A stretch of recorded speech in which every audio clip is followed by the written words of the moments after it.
Hello and welcome to a brand new episode of the Pick a Side Podcast.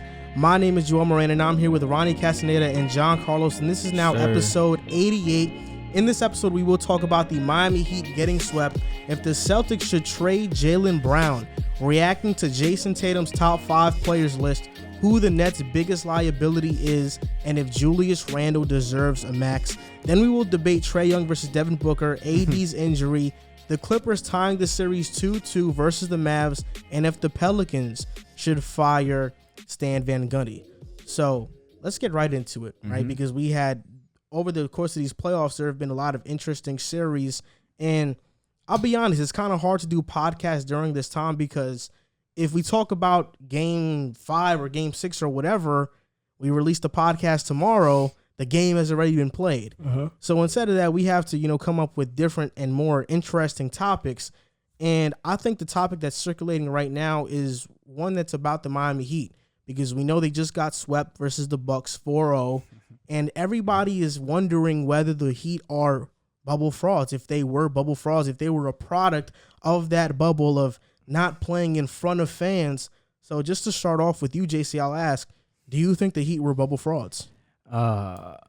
Given what I've seen from Miami this postseason with all the fans back and everybody back and Milwaukee getting better, what they did last year was phenomenal. But then again, when you hear NBA players like Jayson Tatum and all these other guys saying like, well, he doesn't play like that. He's shooting lights out here. He's becoming a superstar right before our eyes. Like someone like TJ Warren, good player, good scorer, but on any given night in the bubble, he was dropping like 30, 35 points per game. So I do believe that the bubble did help because, number one, you're not playing in front of any fans. And I underestimated how much that really means, because my team, like the Nets, they're the number 2 seed. I wish they would have got the 1 seed so we can get home court advantage. We have all our fans. So I believe that not having fans made it seem almost like a pickup game.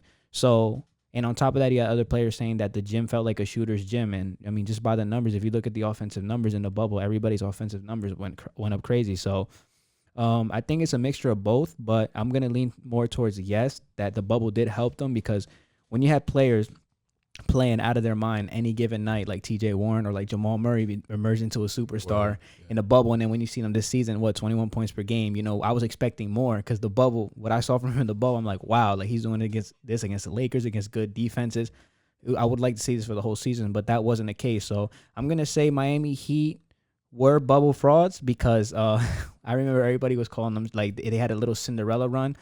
And you play the same team you played last year. Granted, they have Drew Holiday, but this time you get swept and you just look like a shell of yourself from there. So I'm going to lean more towards, like that was, the bubble definitely did help them. And how about you, Ronnie? See, I'm like conflicted, right? Because we could talk about, Miami's a bubble fraud, but that means every other team got to be a bubble fraud too then. Like, all right, you want to give, a Mickey Mouse ring to the Lakers? All right, cool, that's whatever. But what stood out to me from Miami was that they were the only team in the East to not add anything in the offseason. Very true. So the Bucks got Drew Holiday. Philly got Seth Curry and Danny Green, right? All right, so 2 shooters to help them out. Yeah. Brooklyn, they were getting KD back, and then midseason they got James Harden, and the Bucks, they got PJ Tucker halfway through the season.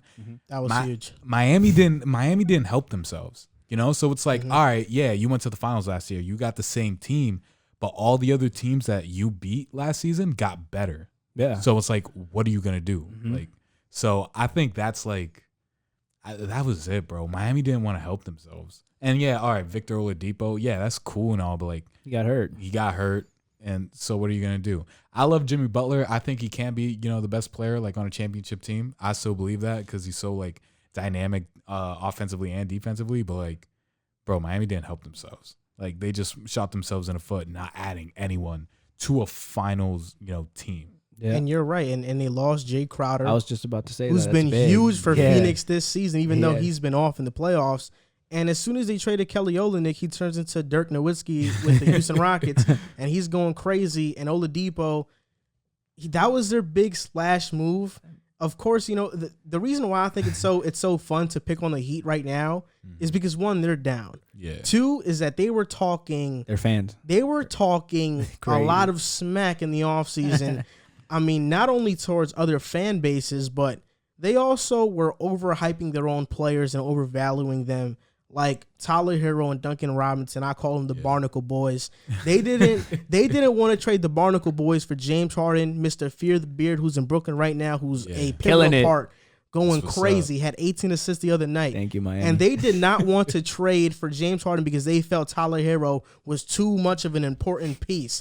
And that's my only knock with the Heat and what they were doing. But even when you look at their record this year and last year in their seeding, this year they finished as the 6th seed, I believe. Yes. Last year they finished as the 5th seed. Mm-hmm. But I'll be honest, last year they played a beautiful brand of basketball. Mm-hmm. Like watching Miami felt like a treat to watch. It felt like watching a Spurs team, the way they passed the ball. But this year they were the 25th ranked offense. Last year they were the 15th ranked offense. And I'm not sure. I think they kind of figured out Bam a little bit more and how to guard him. Bam fell off. Yeah. And I think that's what kind of, led to the Heat's downfall. But all in all, the team this year felt much different. Like last year I picked the Heat to beat the Bucks in the playoffs. And at that time, that was kind of a hot take. And the reason I did was because the Heat felt really special last year. Mm-hmm. So to answer the question, I don't think they were bubble frauds. I think that you could say they were, and I wouldn't disagree. Mm-hmm. But at the same time, I think that last year's team was just so much different, and it just felt a little bit different. This year, Miami feels stale, and that Heat culture everybody loves to praise, it wasn't there. No, it really wasn't. It wasn't there. Nah, the Heat culture, they don't get swept by Milwaukee. I mean, they could have at least won a game if they really have that type of culture. They almost did. They did. I'm going to be honest. I think them losing that game, which was out of the rest of the games, that was the only winnable game they could have won. And, they blew it. Jimmy Butler had a bad game.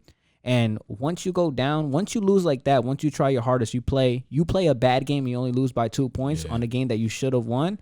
I think that game demoralized them as a team because that was the closest game of the series. It was a 2-point game. I think it went down to like a missed game winner, went into overtime and everything, if I'm not mistaken.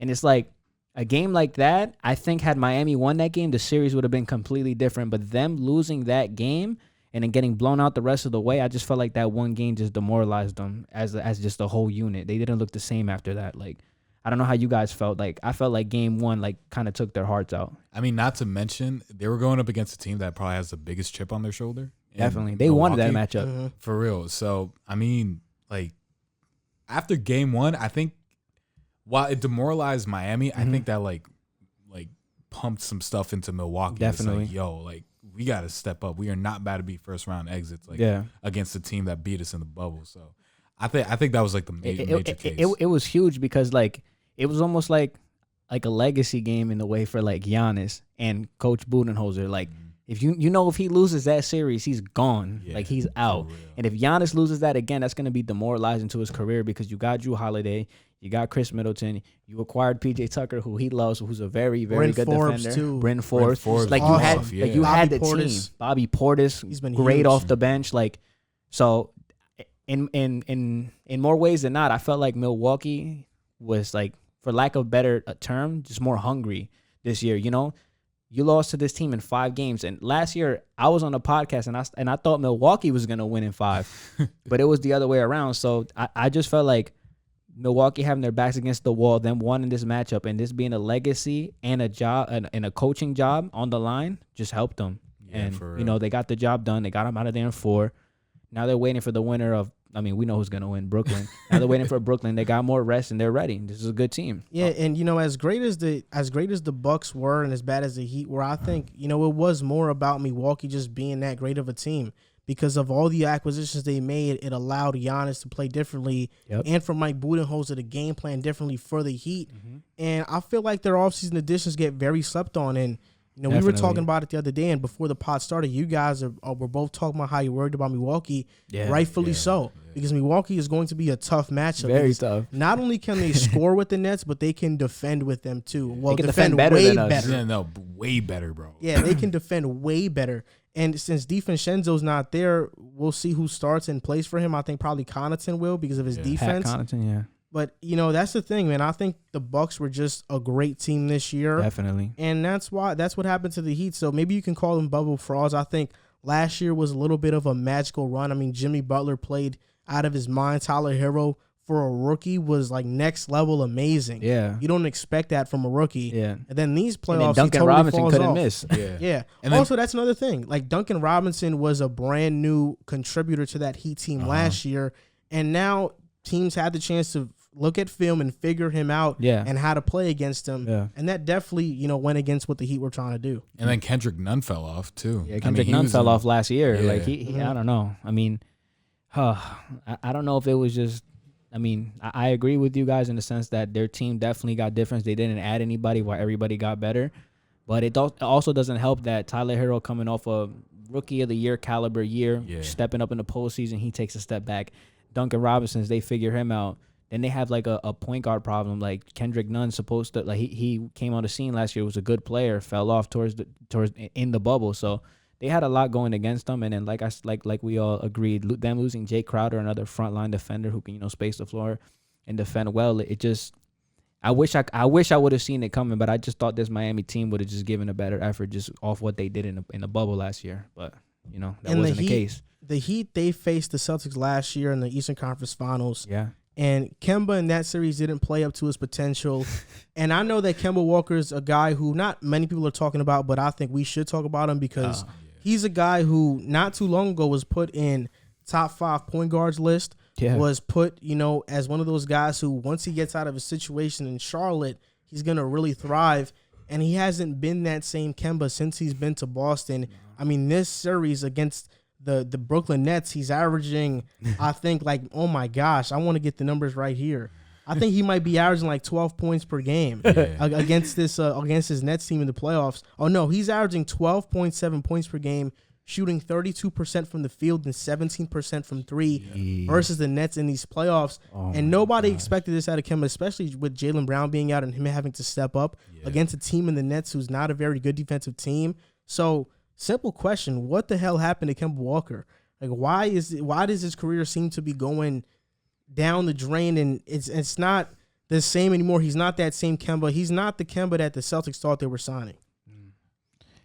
We got to look at that injury he's had too. Yeah, I agree. That knee injury. I think at this point in his career, given all just this injury, in particular, I think that's like the injury, where we're gonna see the aggression in his game.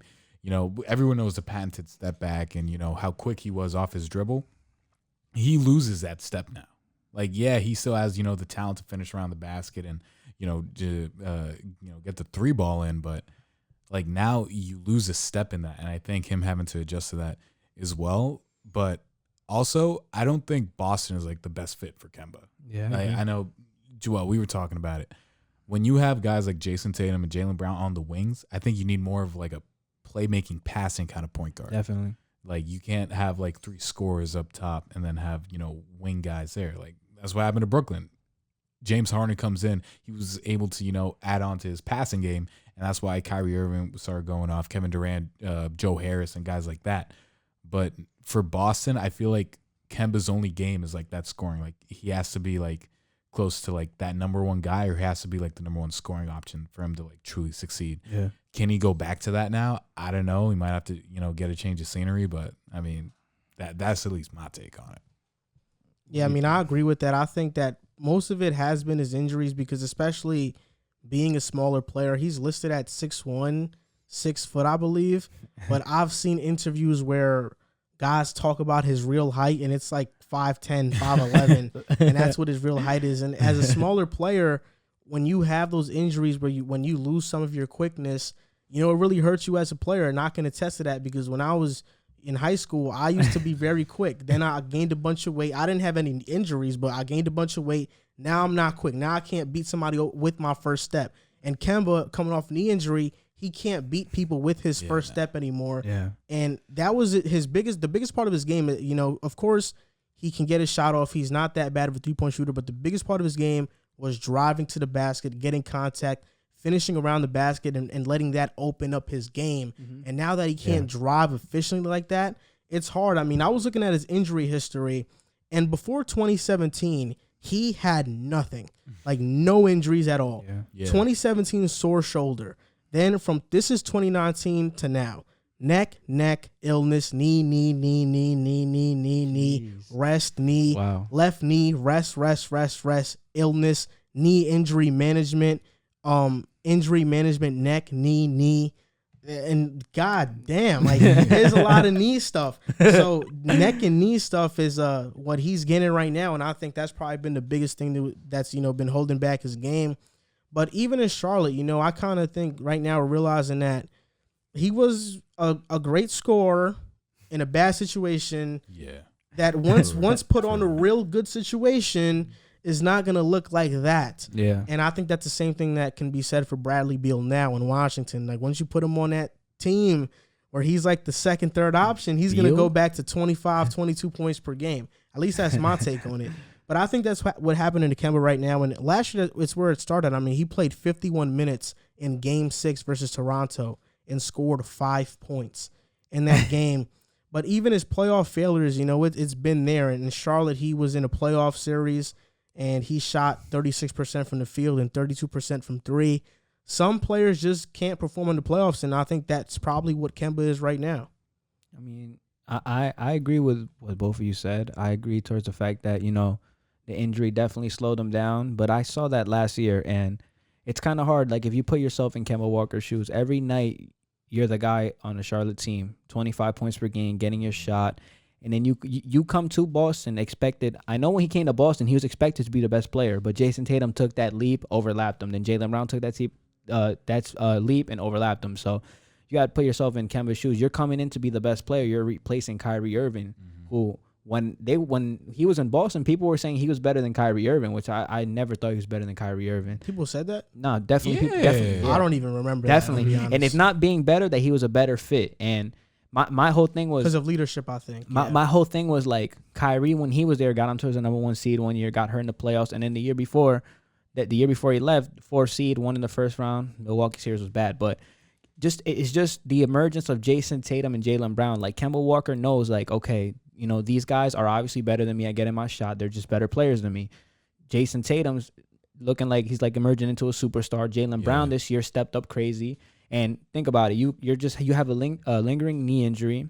Then you have to get put back into the lineup where Jayson Tatum and Jaylen Brown are getting their own. They're cooking. They're doing their thing. And then you have to try to maneuver your way into the system and try to make yourself fit. And as a third option, I don't see Kemba Walker gelling with them. I feel like you said, Boston needs a playmaker, but Kemba's not that. Kemba's more of a score first type of player. So at this point in his career, with that knee injury, with all the injury history since 2017, it's going to be a hard place for him to find. And he's just not that playmaker that Boston needs. You don't need another scorer. You have Jayson Tatum averaging 27. You have Jaylen Brown averaging 25. And you got a bunch of talented, like, good role players around. We don't need you to go out and get us 25. We need you to distribute the ball, shoot and score when you can, but we need the offense ran through our two wings. And he's not a traditional playmaker. He's more of a score first guard. So I just think it's a mixture of injury, fit, and him having to be relegated to a third option now. It's like an identity crisis. Yeah, it really is. And not only that, and I think I agree with everything you said, but not only that, but Kemba's always been a volume scorer. Yeah. He's never been an efficient scorer. Yeah. So now that you're going from like 20 plus shots a game to 15, 13, if you don't make if you only make 4 of those shots, that's 4 for 13. Yeah. Whereas if you take 20 shots now, let's say you make 5 in a row, now you're 9 for 20. Yeah. Which is like kind of where he's around, like 44% for his career. Yeah. Mm-hmm. So it doesn't look as bad, but now that he's not getting that many shots, his field goal percentage is going to look much worse. But I think in these playoffs, it's a little bit different because he is asked to be that second option. He is. Next to Tatum, and he's not producing. Yeah. You see, and that's my whole thing. When Jaylen Brown was in the lineup, he was a third option. Now the playoffs come, you're going to play a team in Brooklyn. No, Kemba, we need you to be the second option now. It's like there's no – he doesn't have a defined role. His defined role is supposed to be the third option now. But now you're going to push him to the second option because Jaylen Brown got hurt. It's just it's not a good fit. You know, I feel sorry for Kemba because he's a really good player, was a really good player, but it just doesn't seem like it's working out. And I think they should move on from him, if I'm being honest with you. Nah, they should. Because here's the thing. Boston has gone to 4 out of the last 5 Eastern Conference Finals. Haven't been able. It might be 3. They made one with Tatum and Brown as a rookie. Yeah. They made one last year in the bubble, and they made one with Isaiah Thomas. Yep. So 3 out of the last 5. Yes. Yeah, pretty much. So 3 out of the last 5, but they haven't been able to get over the hump. I think if you give them like a playmaking point guard, like someone who's like maybe not strictly passing, but someone who knows how to like Alonzo Ball. Like exactly, like Alonzo Ball or something. I mean I think that's enough to put them over. I definitely think that they would. I definitely think that would make their team better. You have somebody who's getting the wings involved or getting the big man involved. Like I think Robert Williams is a great piece too. Yeah. So they're on the right path. They just need to get that point guard situation figured out. I think it's pretty obvious Kemba Walker's not the answer for that. And look, he missed the last game, so the injuries are still derailing him. So I think it's time for him to get traded or do whatever Danny Ainge has to do to move him because it's not a match made. I think it's made. And this is a segue to our next topic, which is a perfect segue into it. And we're going to talk about Jaylen Brown and the Boston Celtics, right? Because Jaylen Brown is the second best player on the Celtics, no doubt about it. He emerged this season averaging 24 points per game. He looks like he's going to be a really good player. But in my opinion, I think that, for one, I agree. They need to get rid of Kemba. But Kemba right now is not worth anything. I'll be honest. No team that is trying to win is going to want to trade for Kemba. That's and facts. no losing team is wants to give Kemba the keys because he's too old at this point. Could I ask you just one quick question? If you're a Knicks fan, would you take Kemba? No. No? Not even if you don't have like a good point guard on your roster? No? Okay. No. There's just a side question. Just a side question. Just want to know because I heard some Knicks fans talking about giving him an opportunity to be the point guard because it's so bad, but whatever. Even when he was on the trade market, they were like, "Oh yeah, we're gonna get Kemba too." Like, so you wouldn't take him. When we lost out on Kyrie and KD, that was a guy who was supposed to come to New York, Kemba.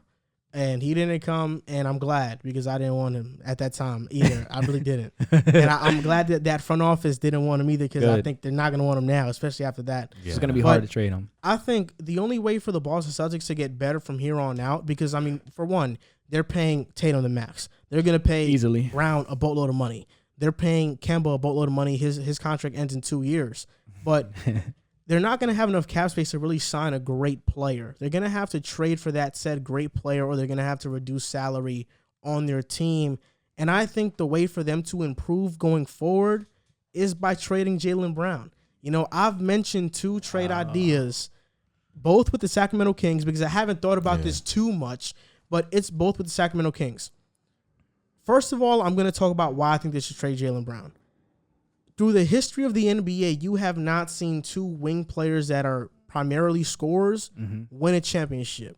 People want to mention LeBron and D-Wade. LeBron is one of the best playmakers of all time. Yeah. Players. The closest thing to that was Scottie and Jordan, but Scottie was a point forward. He could run the show, run the point. Brown to me is not that. Tatum to me is not that. You just give him the ball and you let him go to work. Yeah. You know, I think Tatum is more like a Carmelo Anthony, not in game style, but in terms of how you're gonna use them on the floor. You're gonna give it to them to get a bucket, but they're not gonna be running the offense and playmaking and stuff like that. So for me, I don't think their game fits. And to be honest, isn't Tatum and Brown just a great value version of Kawhi and PG? I mean, I don't know about that because I think Jayson Tatum, you give him enough time. I don't know if he'll be way better than Kawhi, but I think he'll be like to ever be even close to Kawhi. I think he has a potential for it. He definitely has. I don't see that. Honestly. He's only 22. To me, right now, he's better than Paul George. He's 24. Oh no, he's easy better than Paul George. He's better than. He's 23. He's 20. Oh, 23. He just turned 20. I don't know why Celtics fans keep saying he's 20. They've been doing that for like. I thought it was 22. I mean, he's better than Paul George though, right? Yeah. No, he is. No doubt. But I don't think Brown is better than Paul George. No. Well, I'm okay. I'll give you that. But PG is better. Yeah, PG's better. I'll give you that. But like my take on with Jaylen Brown is like, if you give him like, I don't even know, because like I said, I like what I said earlier in the fact that, you know, Jaylen Brown and JT. Like, you got 2 killers on the wings.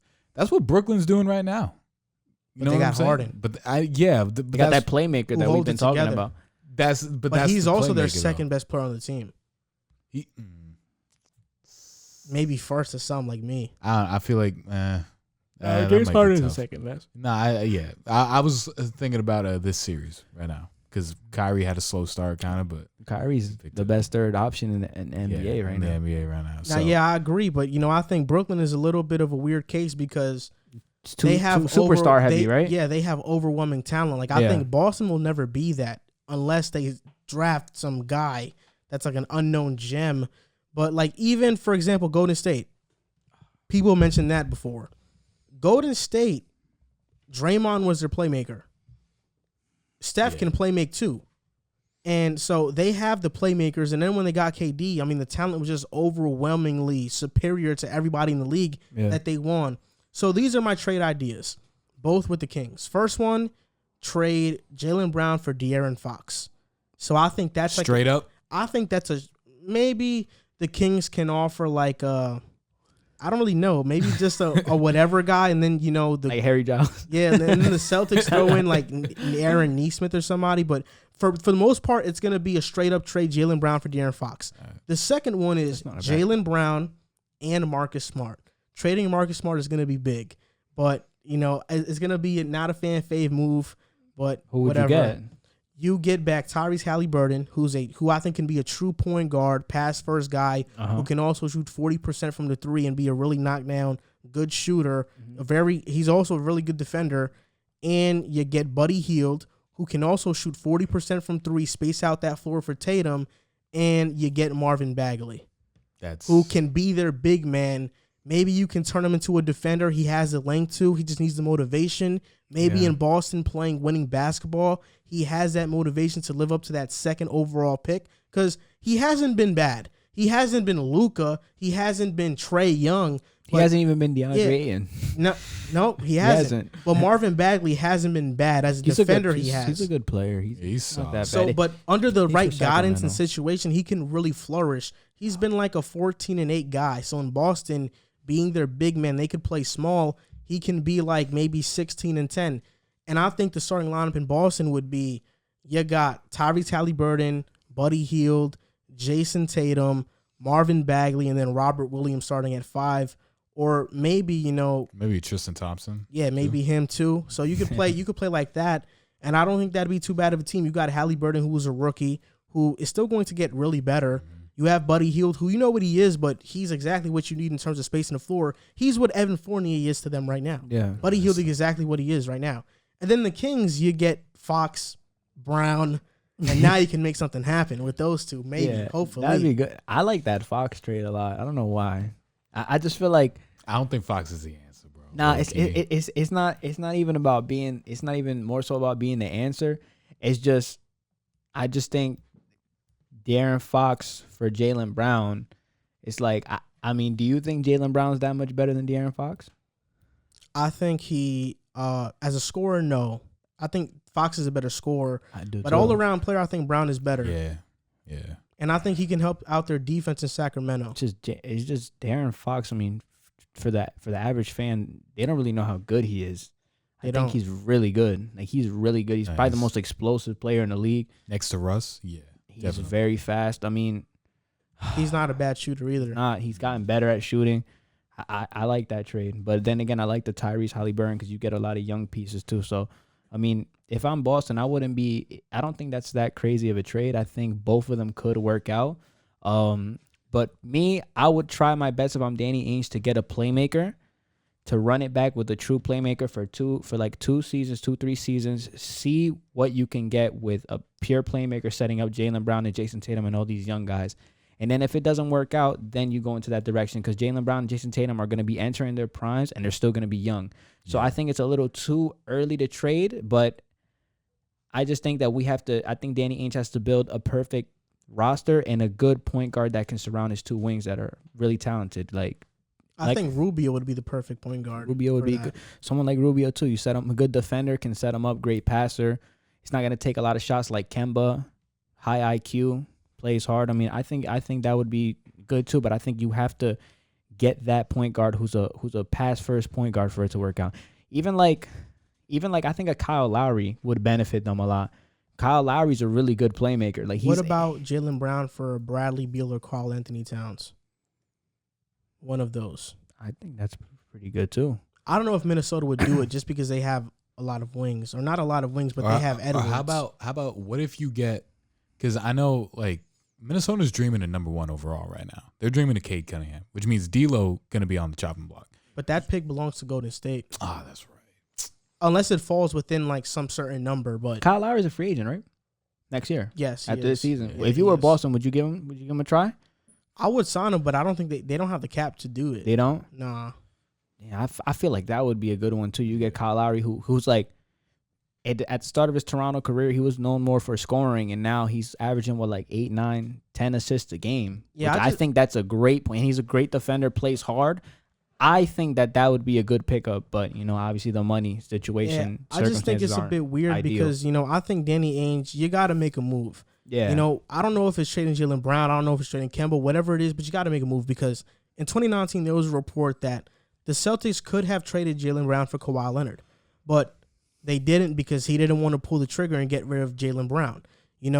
We saw the same guy in Masai Ujiri trade Toronto's franchise beloved player in DeMar DeRozan for 1 year of Kawhi and get a championship. Yeah. And that was the best year of Toronto basketball ever. Yeah. And straight up.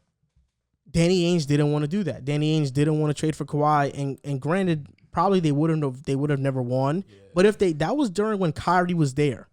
So that would have been Kyrie, Tatum, Kawhi. I mean, it would have been, I think, probably Hayward too. Like, it would have been a stacked roster. They could have won a ring. Yeah, and Ainge didn't pull the trigger. And they probably could have kept Kyrie too. Mm-hmm. And I think at this point, you need to make a move. You need to make a move to get yourself to be better because Danny Ainge is a guy who he's only been making trades that favor him on paper. Like the Brooklyn trade where they got a haul for that. Mm-hmm. And now the Brooklyn Nets are better than they are. They have a better future, and that's just not acceptable. A team can't trade all of their picks to you, and now you're not better than them. Now you're losing to us in the playoffs. Yes, you're about to lose in 5, a gentleman's sweep. So I think Boston needs to do something. I think, they should trade Jaylen Brown because that's their most valuable piece. And I just don't see a duo of Brown of Brown and Tatum ever winning a championship. And I think in the history, NBA, right? Yes. Mm-hmm. And in the NBA, it's all about winning a championship. Yeah. And if you can't win a championship, you got to make moves to try and win one. Of course. I think, see, I like the trade you brought up with a Cat because then I'm like, all right, what else would they have to give up to potentially get D'Lo in that? Because D'Lo is like, a lot of people don't know, his IQ is so underrated in the game. So, and when he was an All-Star, he averaged like 7 assists, I think. So better playmaking than Kemba. Yeah, for sure. Definitely. So I think if you put him at the top and then maybe if you can add someone to, finesse like a guy who go like on the wing too, then that'd be dope. But I mean, like a playmaking guard like D'Lo or like you said, a Ricky Rubio. If you're going to trade Jaylen Brown, that's what you should like prioritize. What about like a Robert Williams, Jaylen Brown for Rubio and Cat? Would you throw in Fournier too? Fournier is a free agent, so you can't. But like Timberwolves would have D'Lo, Brown, Edwards, Williams, and Celtics would have Rubio, Cat, and Tatum. That'd be solid. That's good. I think that's one of the few trades that benefits both teams. Yeah. I think it's just hard because right now we're not really sure what Cat is going to be on a winning team at least. I like Cat. I think he's a good player, but we're not sure, especially because he gets injured a lot too. Yeah, he does. So you can't really rely on him too much.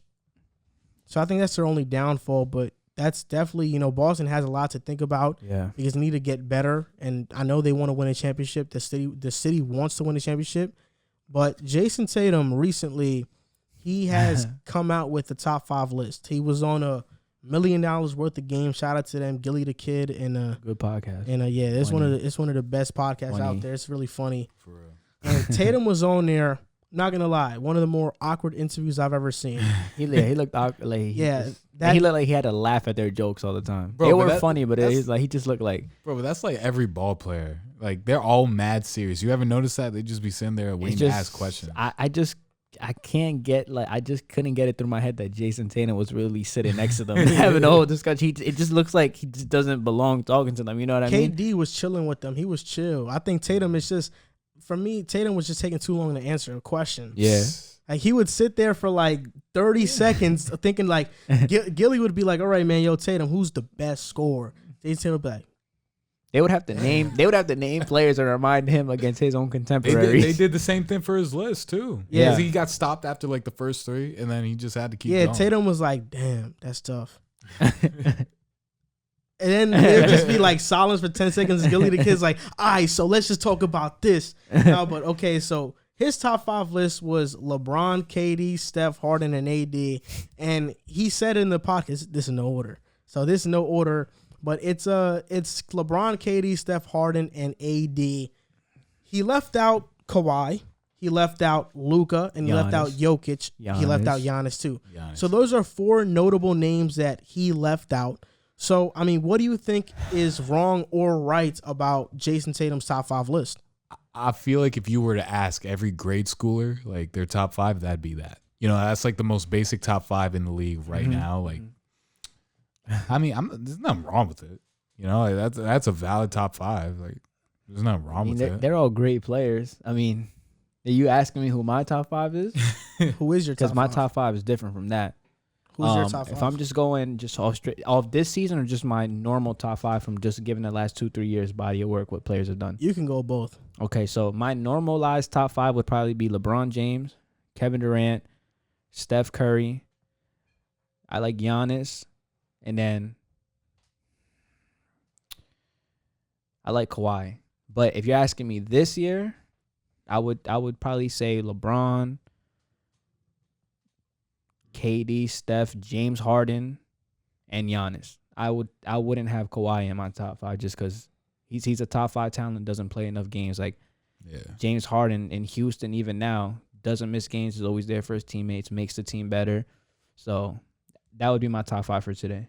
But my normalized top 5 is the first one. What do you guys like? Personally, I think that LeBron, KD, Steph, and Harden are locked in. Yeah. Okay. You know, whether we're talking about body of work or we're talking about this year, I think they're locked in. Okay. I think the interchangeable guy is AD. Oh, definitely. You know, he was never in my top 5. He's not in my top 5 He's never either. in my top 5. And I think Luka takes that 5th spot this year. I'm not mad at you. I think I like Luka Luka. takes that 5th spot. I like Luka better than AD. I think if you ask somebody who would you rather start a team with, Luka or AD, Luka. you're going Luka. Bro, if you say anyone other than Luka, like that's so invalid. Like if you're giving Luka to start a franchise, this dude can do everything. He's a 6'7", 6'6", 6'8", 6'8" point guard, bro. Like what?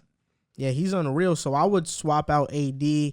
I would also put Kawhi over AD as well. Me too. Yeah. Me too. If we're talking about this season, Giannis too. I would put Giannis too. Definitely. And Giannis. I would put Jokic over AD if we're talking about this year. Definitely. Yeah. AD's had a very down year statistically, injury wise. I mean, he just got hurt last game. It hasn't been a good year. And I also felt like for most of the year since they won the championship, he was coasting, not really taking it as serious, as aggressive as he was his first year when he was there. So just the mixture of all those things. Like I personally don't see how anybody can have him in their top 5 anymore. Or I think maybe they'll have him in the top 5 after this series versus Dallas because he's been playing really good. And if they win, it's gonna be a different story. And we all know playoffs is what matters. You know, people talk about regular season, but playoffs, if you don't perform, you're not gonna really That's where do legends much. are made. So you agree too that you think KD, Steph, Harden, and LeBron are locked in at 4? You have something different? Oh yeah, no. I agree with that completely. But I've always looked at Steph lately. For me, has always been like not on and off, but like I've been starting to point like, all right, Steph. Like out of those 4, Steph might be the next one to be out, just because he's been having to deal with injuries. But then like this season, he shut me up. So like, I'm not going to change that. But AD. I mean, we already talked about the injuries. Statistically, this season, he went down. Kawhi is up there. I don't understand. Like, Giannis, for me, is like the next one up. One of the most efficient. Last season, he had the most efficient season ever, one of, if not. And then, I mean, he's just so underrated, bro. Like, he's like such an old-fashioned, like, big man type. And now he's developed his three-point shot, too.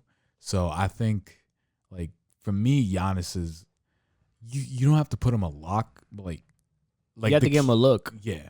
I agree. The key is in. You ain't got to turn the lock yet to lock it in, but the key is in there. The only reason, there's two reasons, like that, one that benefits him and one that doesn't. The fact that he was an MVP and defensive player of the year, the last person who knew that was Michael Jordan. But like Joel said, playoffs is where your name is made. And in the playoffs, his last couple playoff series, he hasn't really been, as dominant as dominant as he was in the regular season. So I feel like if anybody wants to take Giannis out of the top 5 for that reason, that's fine. But I feel like he deserves at least a look in there because Milwaukee had the best record last year.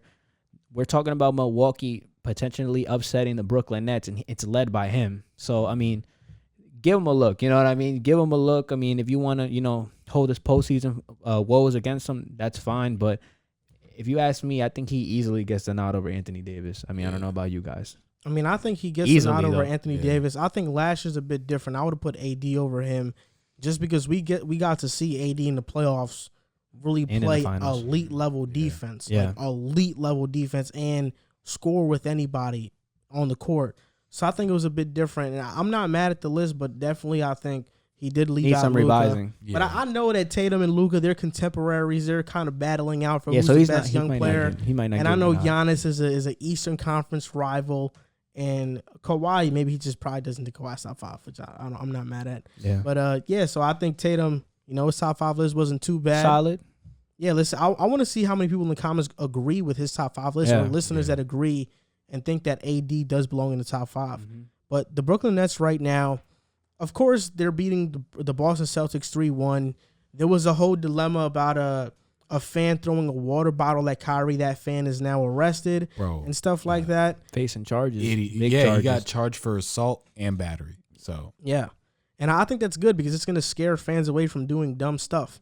Yeah, it because is. As it should, yeah. Yeah, in the Knicks game, you saw a fan spit on Trae Young. Emmanuel quickly just came out and said that somebody threw beer at him and spilled beer on him. You had what else happened? Popcorn with Westbrook. Popcorn with Westbrook. So all this stuff has been happening, and I don't know, man. It's a tricky situation. But what we're going to talk about is, what do you think the Nets' biggest liability is going to be in these playoffs versus Boston? The weaknesses aren't showing as much because they're not as talented as Brooklyn. But next series, when they face Milwaukee, that's going to be a dogfight. Definitely. Some of Brooklyn's weaknesses are really going to show. But who do you think is going to be the biggest liability on Brooklyn? It can be a role player, it can be a position, or it can be one of the 3 stars in Kyrie, Harden, or KD. See, for me, because I've been watching all series, and when we get to Philly and if we get to Philly and then when we get to Milwaukee, our size is going to show up. And I know we got KD too, but I mean, he's a wing guy. When it comes to down low, that's going to be a problem. Definitely. So I was really looking at Nick Claxton to play like a star, but I mean, he's been so choppy this season, bro. I was really hoping for him to really take that step to show okay, yeah, I can be a big piece on this playoff team. Because DJ hasn't seen a minute of playoff time yet, and rightfully so. He sucks. Straight garbage. But,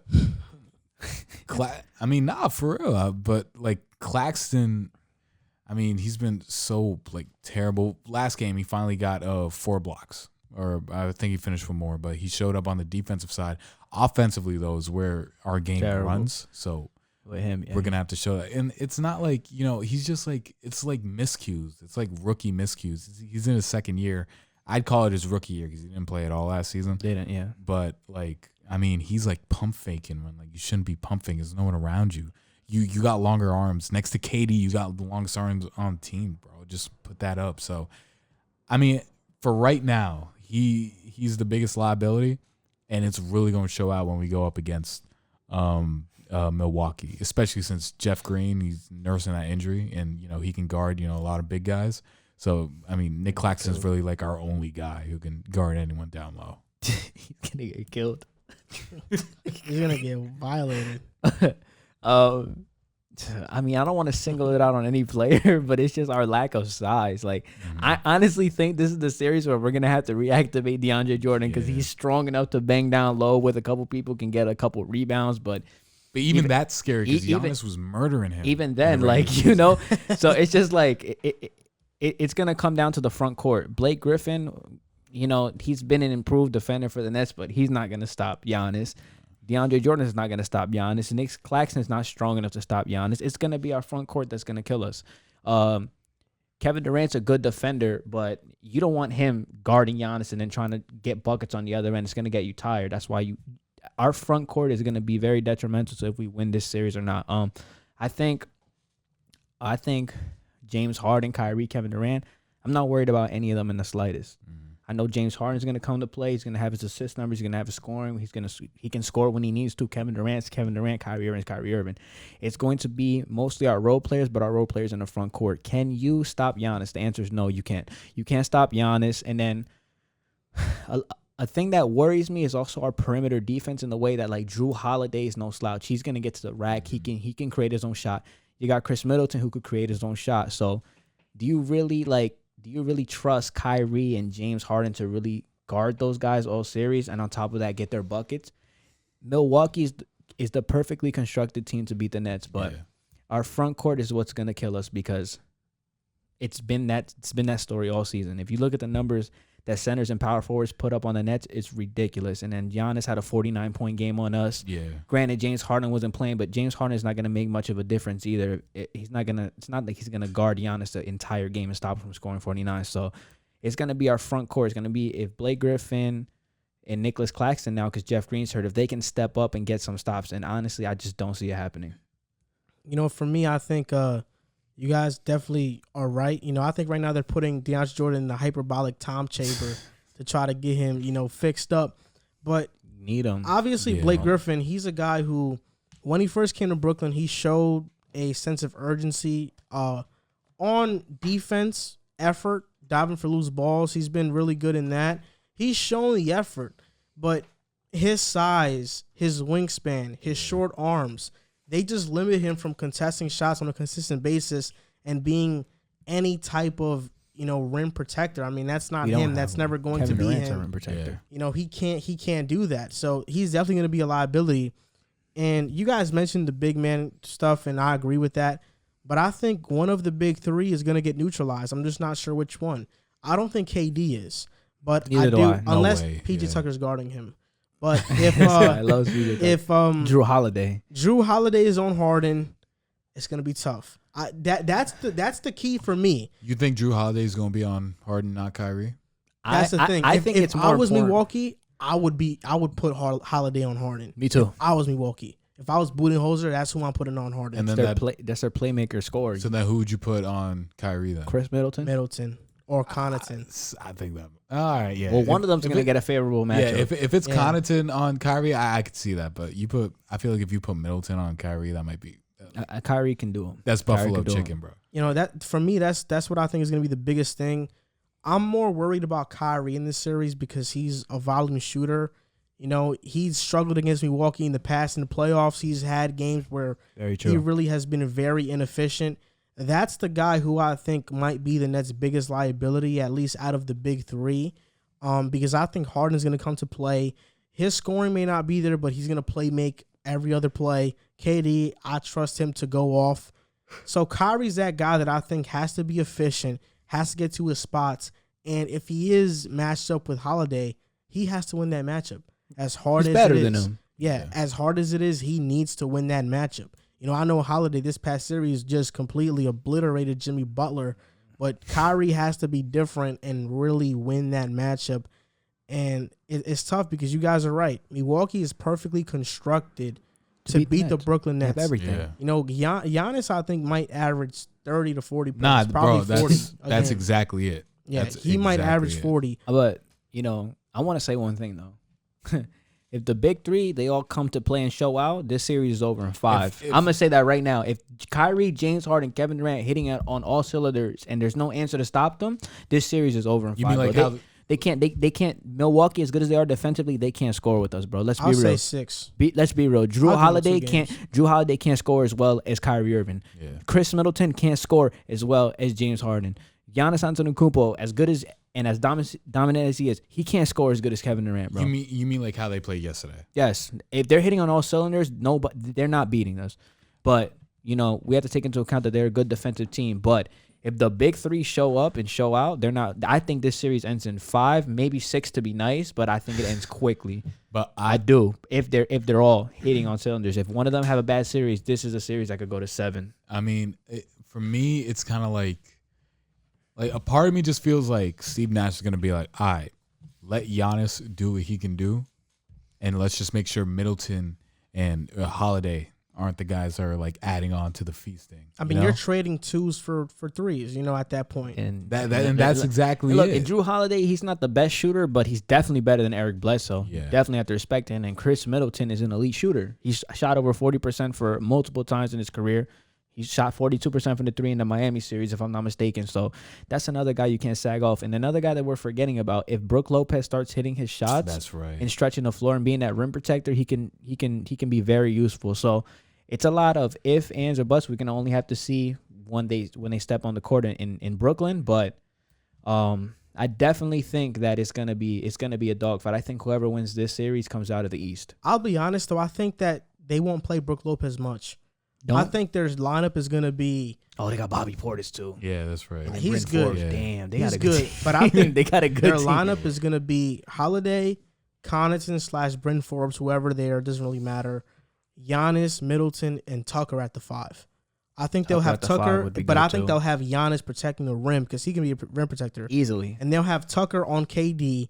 They'll have Holiday on Kyrie or Harden, and they'll have Middleton on the other or a Connaughton on them. And then they'll have Giannis freelancing, right? It depends, covering the paint, picking up off screens. Yeah, I agree. The X factor I think in this series is going to be how Brooklyn is going to play with Bryn Forbes out there, because I think when Bryn Forbes is with those star guys, that's the matchup they're going to attack in the pick and roll and try to get a switch onto him. Mm-hmm. He's really going to be the guy that if the Nets can dominate those minutes, I think they're going to dominate the series. But if they're not hitting their shots in those minutes, it's going to be much closer because Connaughton, he's a much better defender than Bryn Forbes. Another X factor for the Brooklyn Nets that needs to show up is Joe Harris. That's right. Joe Harris needs to be present. He needs to at least shoot over 40% from the 3 to space that floor. Because I don't know if you guys remember in his not his last, because we played Toronto last year, but against Philly that one year, he was abysmal in the first round against Philly. And he was the main reason why we lost, because he wasn't that floor spacer. He wasn't that 48% 3-point shooter that we needed. Now you got a big 3. All eyes are focused on the big 3. A player like Joe Harris, who's going to be open, he also has to take advantage of him being open. And I think he can, because he's one of the best shooters in the league. But he's an X factor. He needs to knock down those open shots and space the floor for the big 3. If he's doing that, then I don't know if this series is even a series. So you both are Nets fans. So what's your prediction for this series? Not that I'm thinking you guys are picking anybody other than the Nets, but what does this go to?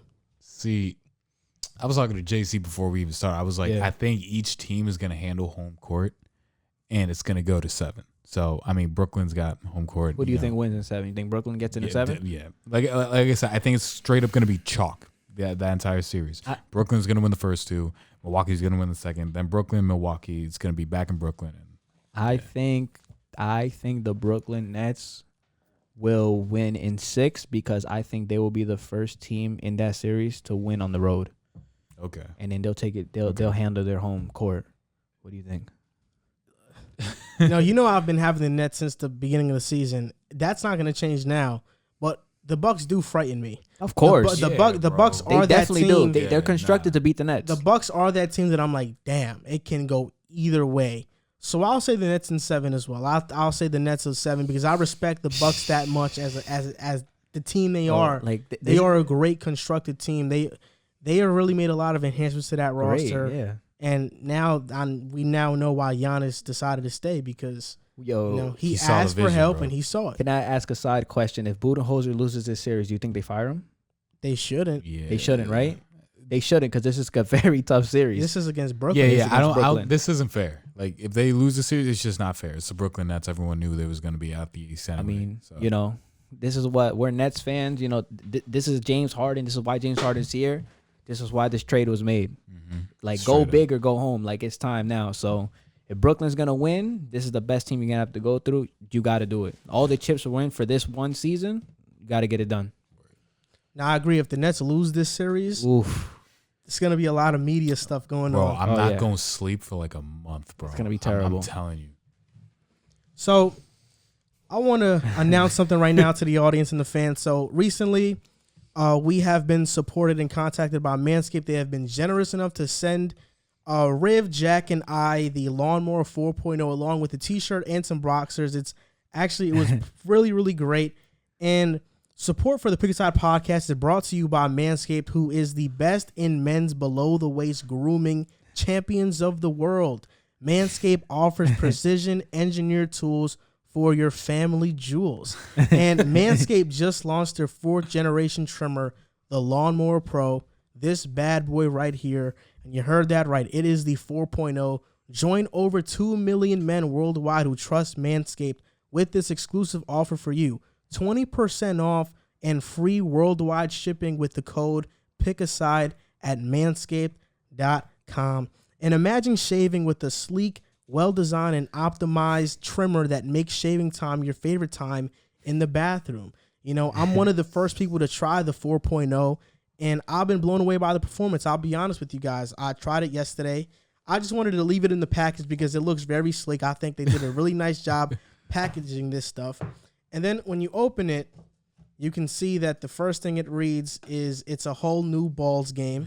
So something really cool. And the Manscaped Lawnmower 4.0 is really good. It has a skin-safe technology, so it makes sure you don't cut your balls while you're shaving. Or niche them, Yes, which I think is a huge deal.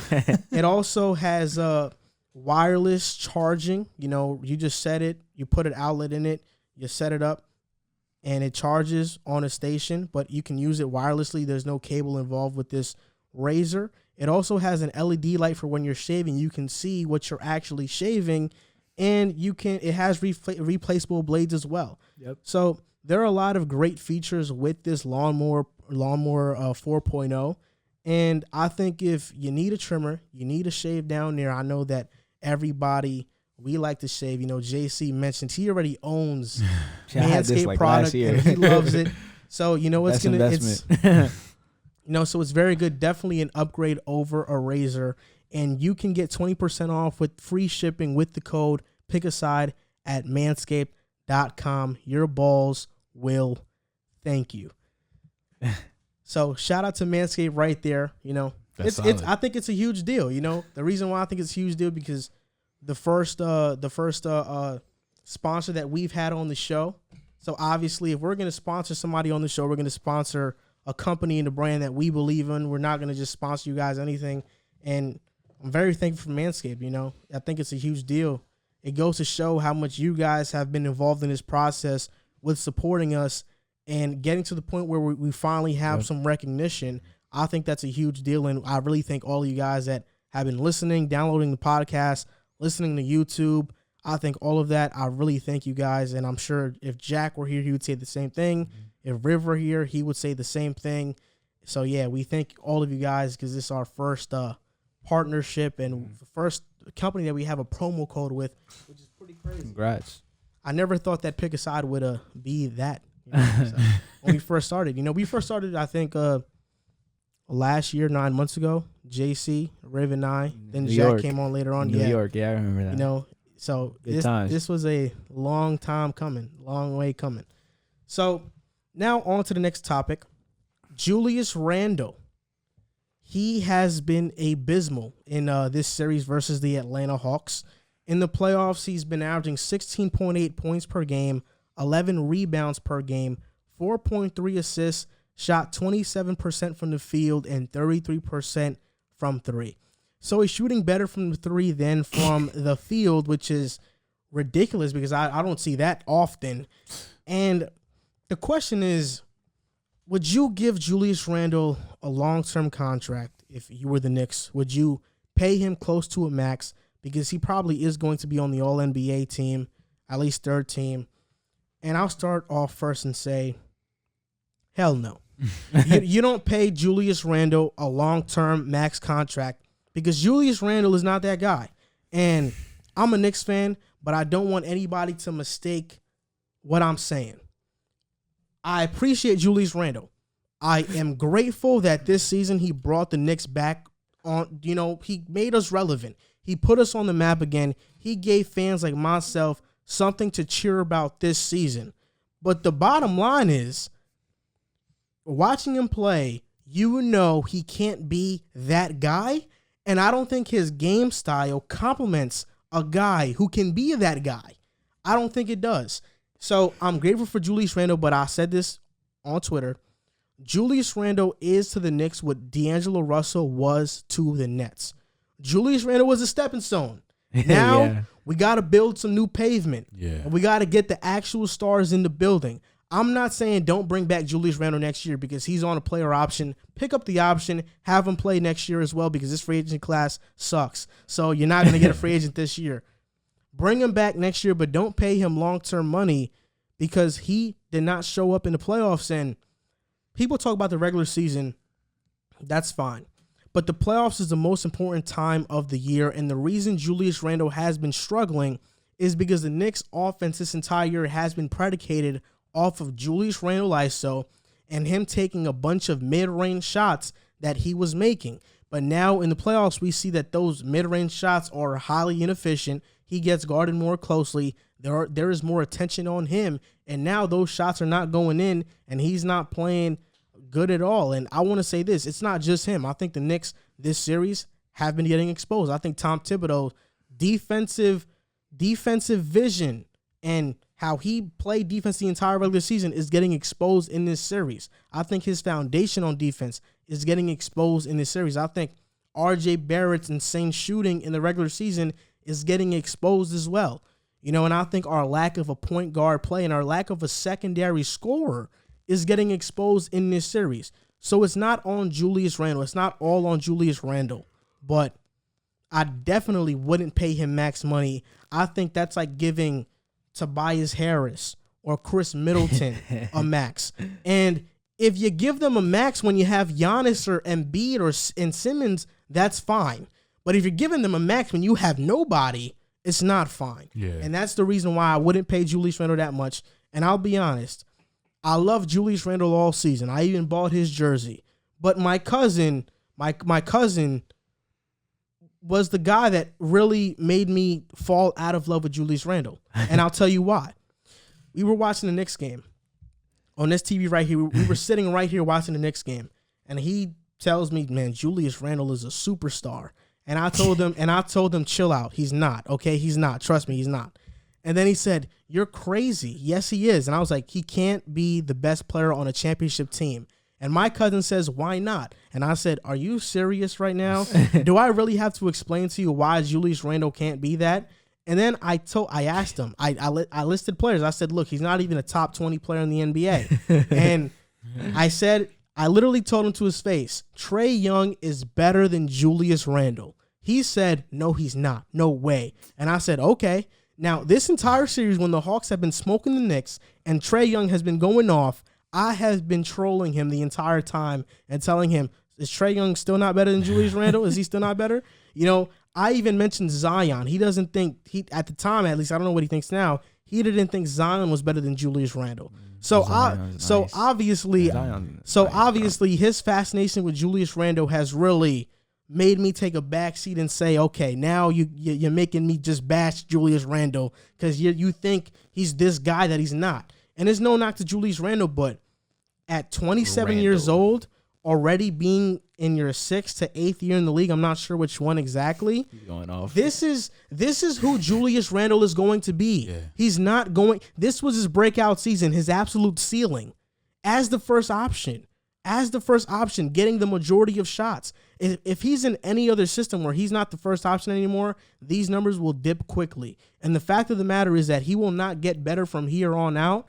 He's a hell of a player, no doubt about it, but paying him max money would be like paying Tobias Harris or Chris Middleton or DeMar DeRozan max money. To lead your team. Yes, and we know that any team, no way they want to do that. Yeah. So that's why I wouldn't pay Julius Randle, but bring him back for this year, pick up his player option, and run it back. Wait, can I ask you one question before I start?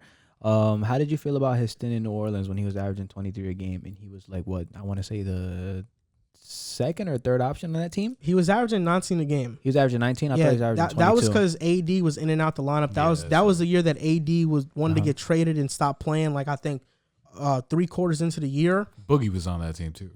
Nah, he wasn't. So Randle had a much greater role and really showed out in that. Can you see him in that role for New York? You get a superstar. Let's just say you get Kawhi Leonard. Let's just say. My problem with that. Would you run it back with him as the second best player? My problem with that is that I think that Kawhi, he's a scorer, right? And I don't think, and I don't think that his game fits Julius Randle, because if Kawhi's in New York, Randle is going to be somewhat relegated to a spot up shooter role, and I don't think that's where he's going to thrive.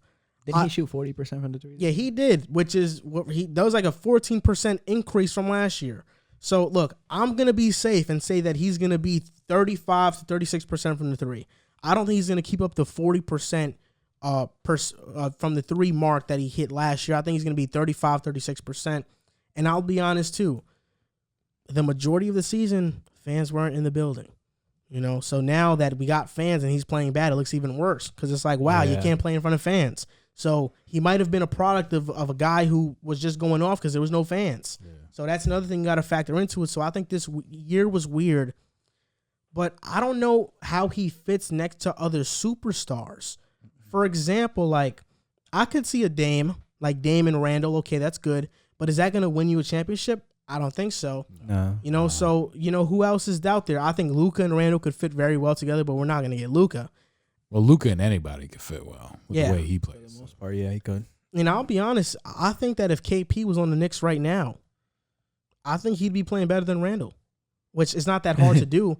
But I think that KP as a first option is a little better than Randle as a first option. Fully healthy.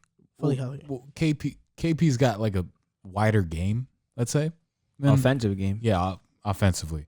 So, yeah, that's valid. I could see you just know KP can pull up from 40. Yeah. That's really what it is. Randle, you'll let him shoot that. Even if he's shooting at 40%, you'll let him shoot that. Yeah. I'll live with it. Wow. He's not pulling up. He's not pulling up from 40. Wow. But I love Julius Randle, but I have to be honest about him. I'm a Knicks fan, no doubt. But I don't let my fandom blind me. And I think Knicks fans should not let their fandom blind them as well. Look, Randle was a stepping stone.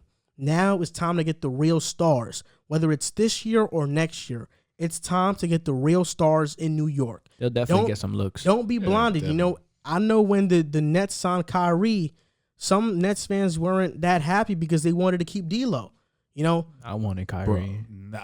Bro, that hurt my soul much. Because we got Kevin Durant. Yeah. I mean, I'm not missing out on an opportunity of Kyrie and KD for D'Angelo Russell. At first it was like straight up. All right, yeah. And now you can see for the most part it's been the right move because then we got James Harden and stuff.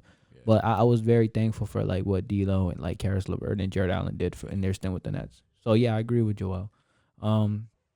As far as like giving him a max contract, I mean, I never thought he was a max level contract type of player.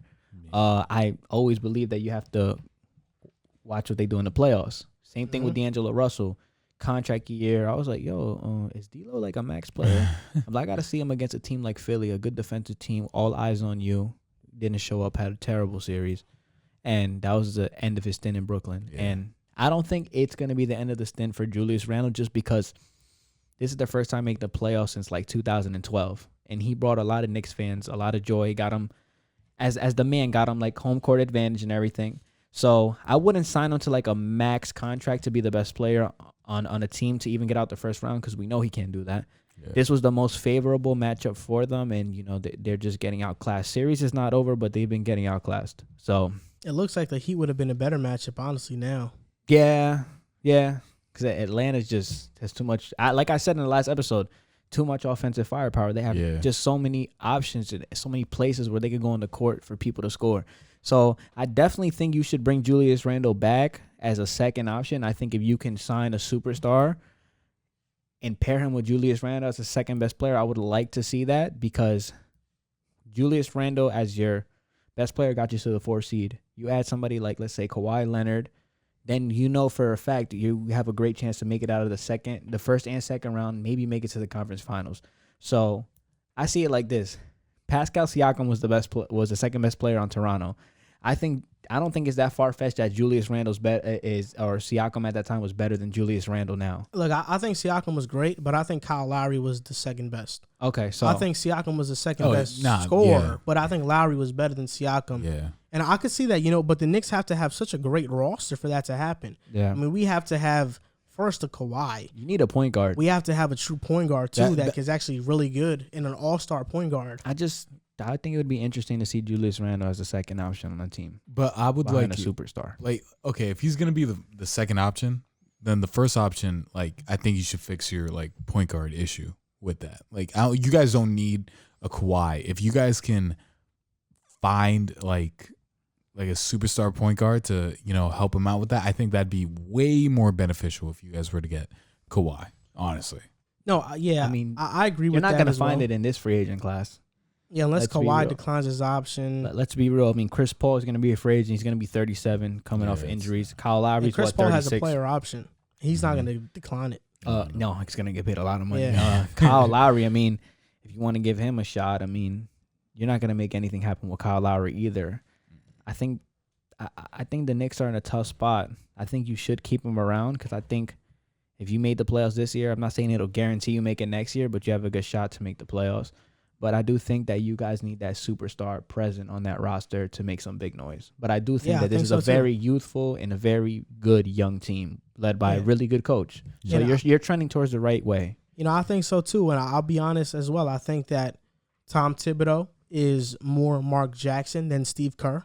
I think that he's more Kenny Atkinson than Steve Nash. Okay. I think Tom Thibodeau is that guy also who brings in the culture, but when we get those superstar players, you don't know if they're going to buy into Tom Thibodeau and, how he coaches. So it's going to be a lot of question marks, but good coach, though. Yeah. As long as the Knicks are trending in the right direction, that's all that matters. And I'll say it again. I love Julius Randle. Before people were even on his bandwagon, I was you a were Julius first. Randle supporter. But I'll say this as well. You have to be real with what you're seeing.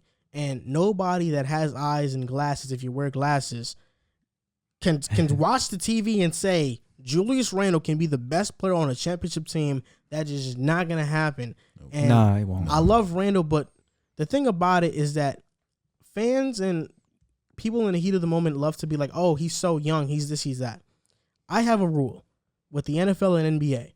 After 4 years, you're the player you're going to be 99% of the time. Maybe there's a Tannehill in some guys that they get a new opportunity. Maybe there's a Tannehill, but most of the time that doesn't happen. You don't see all-star guys at 29. You see them make it earlier in their career. What is he, 26?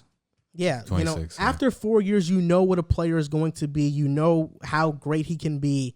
After that, it's over for that. So, I give them that 4 year period. In the first 4 years, if they're not good, I think, okay, they're not good then. If they're really good, I think, okay, they can be this good. But after those first 4 years, you can see it. And football, I can, give better examples because Jared Goff, first year bad, second, third year really good. But now after that fourth year, we know who he is. Yeah. Same thing with guys like Dak Prescott. I think we're starting to figure that out with Lamar Jackson and Josh Allen now that they had breakout seasons. All right, so let me ask you about Sam. All right, so let me give you a hypothetical right now. Sam was with the Jets for 3 years, right? Let's say it was 4. And his 4 was just as, consistent as his previous 3.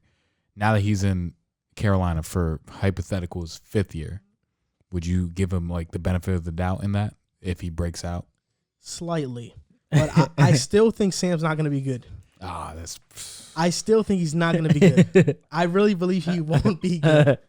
He won't be good. Yo, Panthers are my second favorite team this season. And you want to know why? Because the division, first, they're not going to get past the Bucks. Nah. Second, as long as Sean Payne is on the Saints and they have that talent, they're not going to get past the Saints. Yeah. Atlanta, they're an evenly matched team. And if Atlanta doesn't blow leads, they're better than them too. They will probably finish 4th in that division with having a franchise quarterback that was held back by the Jets. Like, I understand the situation held back Sam a lot, but his decision-making held him back a lot too. And frankly, I think that even, like, I saw flashes, but on plays. I saw flashes on, like, completions. Yeah. But I saw nightmares on possessions and drives. Yeah. So, and that's the thing. That's what kind of scares me about Sam. So, if I were to bet money, I would say he will not be good. I mean, we'll see. He will not be good. Good thing we're talking basketball today. Yeah. So, two teams that didn't make the playoffs last year but made it this year were the Atlanta Hawks in the East and the Phoenix Suns in the West. And I want to make this topic about Trae Young and Devin Booker because both are leading, or you can say one is leading a great team. And the Hawks, they have the 5th seed.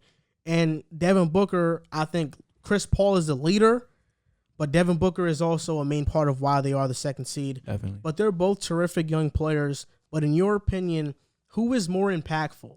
And a better question, if you were starting a team, are you going with Devin Booker or are you going with Trae Young?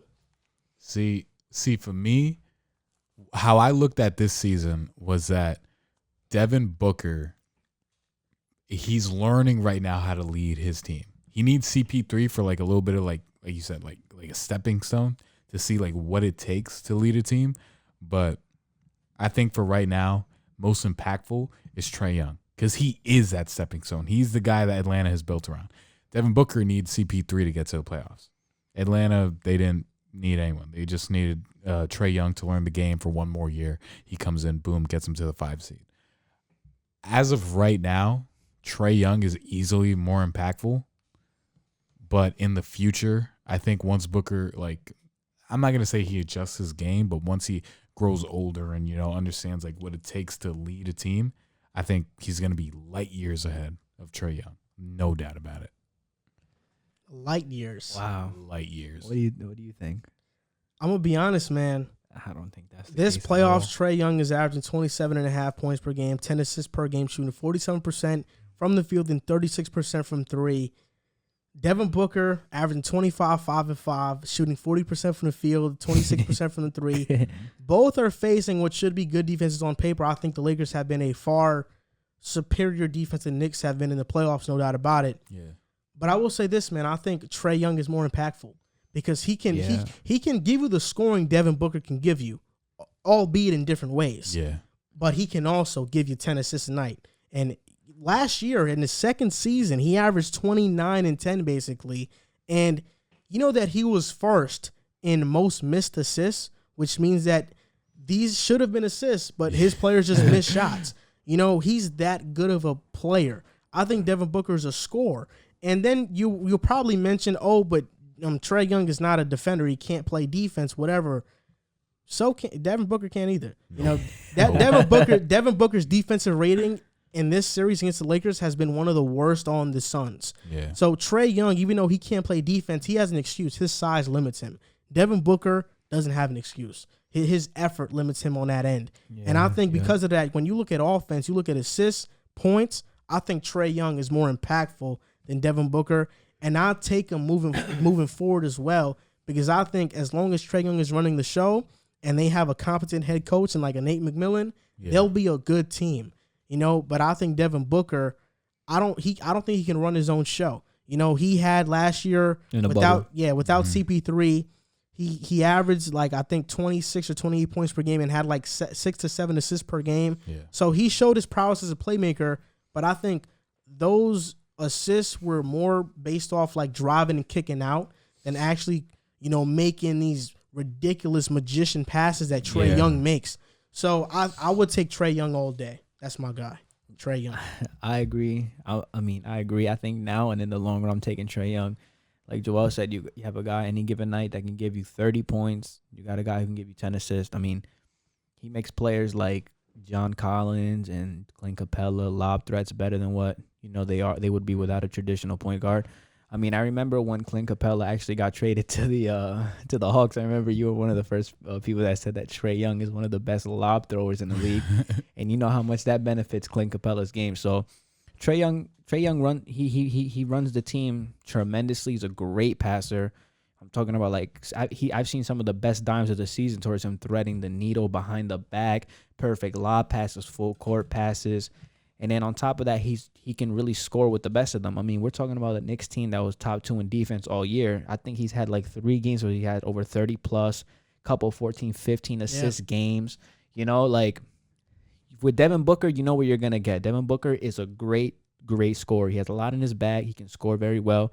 I do think his leadership needs to get better, and I just don't see him being the playmaker that Trae Young is. He will never be that, and it's just like I think people were saying Trae Young didn't play winning basketball. I know there's a bunch of people that had that theory on his game, but I just can't see how that's true when you got people like John Collins, Clint Capella, all these guys being the most efficient that they've probably been in their entire career. Like, I think if John Collins goes to another team with a point guard that's not as good at setting him up, I think you're going to see his numbers and his efficiency dip. So I think Trae Young, just giving out the fact that he can score very well, he can give you 25 to 30 a night, and he makes players better, and he can pass the ball well. He's the most important player for his team. Devin Booker is not that, because if I'm not mistaken, I even said it, if Chris Paul was not present in this series, they're not winning. Nope. They're not Not winning. even I don't think they're winning more than a game. They're not winning. So Chris Paul playing definitely helped them out. But, I mean, me now in the edge in the future, I'm just going to give to Trae Young just because his playmaking ability and making players better is just tremendous. I think he's one of the best passers in the league. And then you got a guy any given night who can shoot the three ball, can drive inside, has a nice floater, can score. Steph Curry range. Yeah. Not as good as a shooter, but. Yeah, not as good. But he's not as good. You know, he's not as efficient. He's definitely cut from that cloth, though. Yeah. So. Yeah, if he starts hitting that at a more consistent rate, now we're looking at something scary. Yeah. So I think. Oh, and we forgot to mention the fact that Trae Young's actually really clutch too. Trae Young hits a lot of clutch. Devin Booker's clutch in his own. Clutch too. Booker's clutch in his own regard, but you got to add into the fact that Trae Young is also very clutch too. So it'll be an interesting thing to see. They're both young players, just to see down the line. But if I had to say who's gonna be more impactful and who's just gonna have the better overall career, right now I would say Trae Young. You know, outside of Trae Young and his obviously insane basketball ability, I think his mindset is something that puts the edge over Devin Booker too. You know, when you look at Trae Young, Knicks fans saying F you to you, and now you hit a game winner, you tell the crowd it's quiet in here, you shut them up. Then for the entire series, we'll see you back in the A. Yeah. You win 2 of those games. I just think Trae Young, you know, Draymond Green tweeted it the other day. He's one of the biggest shit talkers in the NBA. Yeah. You know, he's one of the biggest trash talkers in the NBA. Now people are starting to see it. And I think Trae Young is that guy that, look, he's going to talk to you. He's not rattled by anything. He has this type of mindset. He has a chip on his shoulder. I don't know if that's Devin Booker. You know, he's a guy who was crying when he got double teamed in the pickup game. I remember that. So yeah. I don't know if he has that type of mindset that, you know, Trae Young has. Obviously, people are going to come with rebuttals about like, yo, Devin Booker, you're not supposed to double team in pickup games, whatever. I don't really care. But at the end of the day, I think that Trae Young, just what I've seen from him, his mindset, how he talks, how he trash talks, I just give him in the mindset category over Devin Booker as well. Yeah. I was looking at that and I was thinking like, bro, Trae Young and his confidence right now is like so like I like what you said. It puts him ahead of a lot of people, and I think that's it. Because, bro, you hit a game winner at the Garden in your first ever playoff game, bro. Like, that's crazy. Bro, that's nuts, bro. And then, I mean, yeah, you take that and then you win you defend home court. And, I mean, if he closes out the series in MSG, and if he can manage to lead the Hawks to steal a game against Philly, bro, like, next year, Trae Young, now that his confidence is, like super up there, I think it's, like, so raps for the team. But, like, confidence also, like, comes with, like, it's a double-edged sword. So, like, if he takes advantage of, like, if he doesn't help his game out from three and he keeps putting up, like, those 40, plus range shots and he's not hitting them consistently, then that can hurt him. But, I mean, like, game plan-wise, like, his mindset going into next season is going to be, like, so creepy. Like, he's going to be one of the best players to watch. You can't game plan for him either. He's just too talented of a passer, too talented of a scorer. I think that he'll really struggle against Philly in round 2. You know what's crazy? I think they could take a game or two against Philly. I really do, just because they have a lot of firepower on offense. Defensively, they're not gonna really match Philly because nobody can stop Joel Embiid. But the Hawks have a lot of scoring options. You got Gallinari, You got Bogdanovich. You got John Collins. Clint Capella could come in and score. DeAndre Hunter, Kevin Huerter. Yeah. This is a good, this is a very good scoring team. So don't be Lou Will. Don't be surprised if they take a game or two out of Philly, because I just think their offense is just that talented. Yeah, that's true. But I just feel think Ben Simmons can lock them. Not Ben, but like Thibault, Ben Green. It's gonna be way tougher. I've been looking at Ben Simmons. It's like if Ben Simmons can lock up Trae, is raps, bro. Yeah, they're not. That's raps. Like, I think they're gonna send doubles at Trae, and it's gonna be much better in terms of. I mean, they're gonna be great communicating at rotating, and I really do think that Trae Young may have a really bad series. Like we may forget about this series because of how bad he might have it next year. We'll see. But we'll see. But if you throw the double team at Trae, that might kill you too, because you're talking about Gallinari. That's true. Where there, he's gonna make the right pass. You can't really game plan for Trae Young, bro. He's just too much of a great passer for that. That's true, but I think it's the same thing with John Morant, because John Morant right now has been going off beast because they haven't been doubling him. Beast. Oh, once these young players start getting that James Harden treatment, Steph Curry, that Steph Curry, that Luka treatment, they started to double him as well. Now it's going to be a different story. Imagine how they were doubling James Harden the second he walked up half court in Houston. Like the second he got past half court, they just blitzed him. Raps. Yeah. That's how the Pelicans beat Portland that one series. Drew Holiday did a phenomenal job one-on-one. Started blitzing Dame. But Dame even said they started blitzing me, and I've never seen a defense like that, so it caught me so off guard. So yeah, Trae Young, John Morant, they're bound to have a series. I think Trae Young more so because Ja can't really shoot, at least consistently right now. Trae Young, he has that range, so if they start doing that to him, he might really have a bad series, bad series. And I can really see it happen. The Knicks should have been doing it, but obviously they didn't have it. You got to worry about Ben Simmons too. I mean, I think he's a menace, bro. On defense, it's crazy. He can guard like every position really well. So it's going to be tough for Trae Young. We'll learn a lot about Trae Young this season in the next series when they play Philly. Yeah, no doubt about it. And the Suns right now, Devin Booker's team, they are playing currently, not right now at this moment, but they are playing in a series. And right now the series is split 2-2. It's tied, obviously, and Anthony Davis just got injured. He has been ruled out for Game 5. It is a groin strain, I believe, and that's not an injury that you can just heal back from. It's going to take him a while. I mean, quick question. I mean, do you guys think that the Phoenix Suns have a chance to win this series, or are you still going with LeBron James? I've said it from the beginning. This is going to be my favorite series to watch. This one's def going to 7. It sucks that CP3 was hurt for games 2 and 3, or at least he wasn't 100%, because that really took away from like the entertainment value. But I've always said it. This Suns could definitely walk out this series, and not to mention they played like respectively well. I mean, obviously it was blowout losses, but they played pretty well against the Lakers, even with CP3, missing a little bit of time. So I definitely think now that AD's out, he's gonna, I think the Suns are definitely gonna take Game 5. Braun is gonna have to do what Braun does and take Game 6. But I mean, the Suns are so good, man. Like, they're such a scary team. And now that you throw like CP3 in the mix, one of the best playmaker in the league, it's nuts. I mean, Mikal Bridges and Devin Booker on the wings is so great, and Mikal Bridges is such a menace on defense too. I mean, that's his game, so that's where it's at. But we have to talk about DeAndre Ayton, who's been babying 80 like in the paint, and Drummond, mostly Drummond though. Drummond's been getting that work. But I mean, DeAndre Ayton has been like, I never would have expected this from him, because I figured he'd just be a come and go guy. For him to be dropping like the numbers he is, it's insane. So for the Suns, I think that's it. Like, I think they could have won the series. Do I think they could win the series if CP3 was like not 100%? I mean, they would have pushed it to 6 max, but they weren't being the Lakers. But now that CP3 is like, he looks healthy.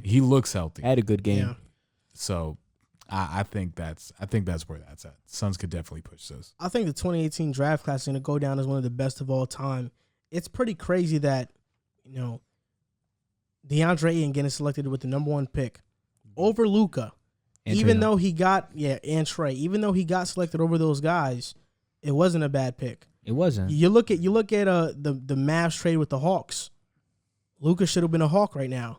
Even though they got Trae, that wasn't a bad trade because, you still got Trae. Yeah. And then MPJ going to Denver in that same draft. That draft was absolutely loaded. But, yeah, DeAndre Ayton has been huge, but I do think that they'll put in Marc Gasol more. I think that when he's been in the game, he's made a bigger impact than Drummond because he's a much better defender. And he has better awareness on defense, and he can stretch out the floor on offense because he can hit a three. And KCP, I think him missing Game 4 was huge for them. Yeah. I think he was Devin Booker's primary defender, so losing him obviously is huge. I know the Suns are great. I know they're a great team. If they were facing anybody but the Lakers, I would have had them going to the WCF and losing to the Lakers. Mm-hmm. But personally for me, I just don't see the Lakers losing. I don't think that LeBron is going to lose in the first round. If he does, so be it. I'm going to go out swinging, betting on LeBron. I don't care. I just don't see LeBron losing. He's only been shooting 17 shots per game, averaging 21 points per game. I think he's going to start shooting 20 to 25 shots. You're going to start seeing him average 30 to 40 points now that AD is out. And I don't see the Suns winning Game 5. I think the Lakers take Game 5 and they take Game 6 as well. And this series is done in 6. Wow. Tough, I don't see the Suns winning another game. That's tough. AD's not playing the next game, right? I know he's not playing. Okay, so I think that this series is gonna go 7 because I think Phoenix takes the next game at home. It's got to, bro. I think Phoenix takes the next game at home. They said that Anthony Davis could have come back during the series, so I know for a fact if the Suns win the next game, he's coming back Game 6 and Game 7. So I think it's going to go to 7. I think if AD comes back 6 and 7, Lakers in 7. But I do think that the next game, without AD being present and Chris Paul looking like he was good, and DeAndre Ayton and Devin Booker and Mikal Bridges and Cameron Payne and all these players that have been playing good, I think that this team's good enough to beat a team with just LeBron as the focal point in what you have to worry about.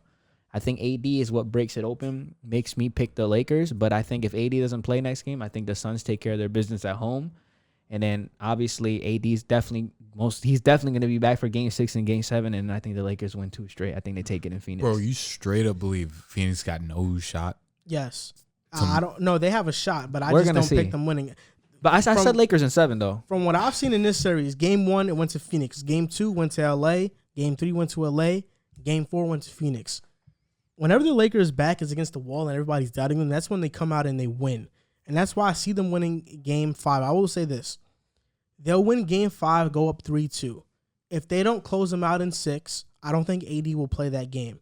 If they're up 3-2, he won't play Game 6. He won't. If it's tied 3-3, he will play Game 7.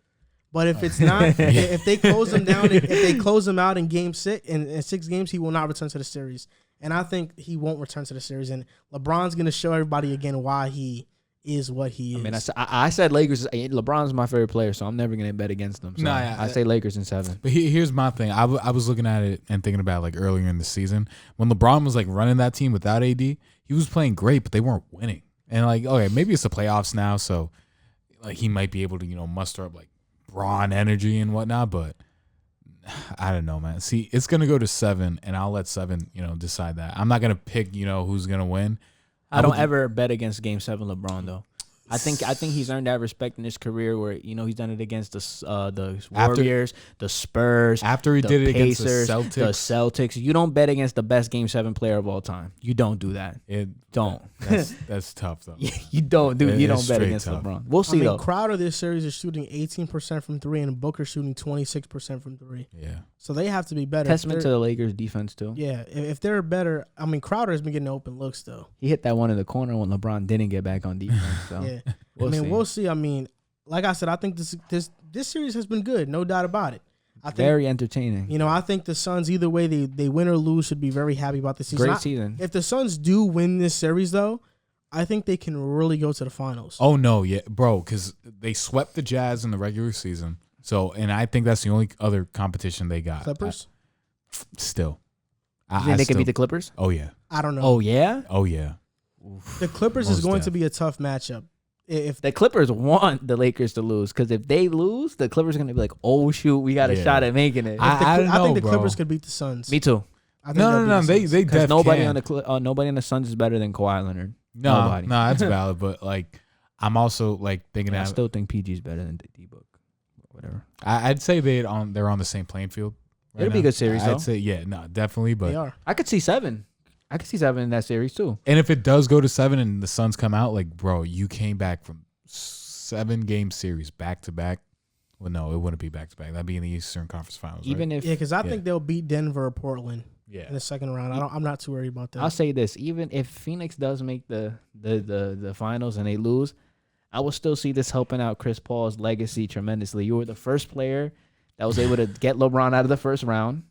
Then you beat the Clippers, and then you beat probably the Jazz, who were the number 1 seed, best record in the entire league. So it'll definitely help him out. So we'll see. We'll see. Yeah, that's true. It will help it out his We'll, legacy. we'll see because I feel bad for the Suns. You work hard all year, and then your first round matchup is the defending champs. But if you It's get crazy. past that, it don't matter no more. Then it's like oh, it's on. We can Yeah. do something. We just beat the champs. So we'll see. Man, it's gonna be a hell of a series, man. Like I said, I have the Lakers in 6. I don't see them losing another game. But we'll see. We could see something crazy. We could see LeBron go down finally. I don't want to see that though. You know, this could be the beginning. Every great player has that ending. Oh, so we'll see if this is it for LeBron or if he does it again and he proves everybody wrong again, which seems like that's what's going to I happen. got LeBron though. Lakers in 7. We were talking a little bit about the Los Angeles Clippers, and right now they're facing the Mavericks, and they were down 2-0, but then they're now tied. They came back from 2-0, and they lost 2 games in their own home court. They went to Dallas, beat them 2 games there, and now the series is tied 2-2. The Mavericks shot 50% from 3 in the first 2 games, and I think that was the biggest reason they were up 2-0. But I also think the Clippers, when you watch those games, Zubac played way too much. Beverly was playing way too much, and their communication on defense was just horrible with their rotations. You watch these last 2 games, it's a different Clippers team. They're now playing Rondo over Beverly way more. They're going small in Game 4. Ty Lue finally decided to go all in and start a fully small lineup with Jackson, Kawhi, PG, Morris, and Batum. And I think that small ball lineup has been killing the Mavericks because KP has not been good this series. He's not been able to take advantage of that small ball lineup whatsoever. And the Clippers, I think their sense of urgency, their intensity, and their communication on defense has just been way better, along with Kawhi being Kawhi. I mean, he's averaging 33 points per game, shooting 62.7% from the field and 47.6% from 3. Kawhi has been what he's always been in the playoffs. And Luka is also injured. He had a neck injury. You could tell it was bothering him in Game 4. So I'm just not sure. Like, now it really feels like the momentum is going to the Clippers. And I could very well see this going to 7, but I could very well see this ending in 6 and the Clippers just winning the next 2 games. It's going to be tough. And I said it last week in the podcast, Luka is the best player in the world. And I still think he is. You know, I still think he is. I'll take him over anybody in the world. But I think right now. Yes. But I think the Clippers, he's injured. He's injured right now. And I'll say this. I think the Clippers adjustments is the reason why they haven't they have been beating the Mavericks so far, and they came back against them. I think they've really made the right adjustments. Tyronn Lue showing everybody it wasn't just LeBron. You know, I could coach. So I think that's been a huge reason why. Can I ask you a question? You've been watching this series. Do you really think Luka's better than Kawhi in this series? I do think he is. By how much would you say? Not much. Not much? Not much. Because I think the way Kawhi Leonard's playing is kind of going a little under the radar. He's been playing great. Because, you know, you're saying Luka's the best player in the world, but I think Kawhi Leonard in this series has been every bit as good as him. And he hasn't had one bad game yet either. It's very close. I agree. But I also think that Luka, his playmaking prowess is just above and beyond Kawhi. And I think that Kawhi's defensive prowess is above and beyond Luka's as well. But I'll be honest, I think Game 1 and Game 2, Kawhi wasn't good on defense.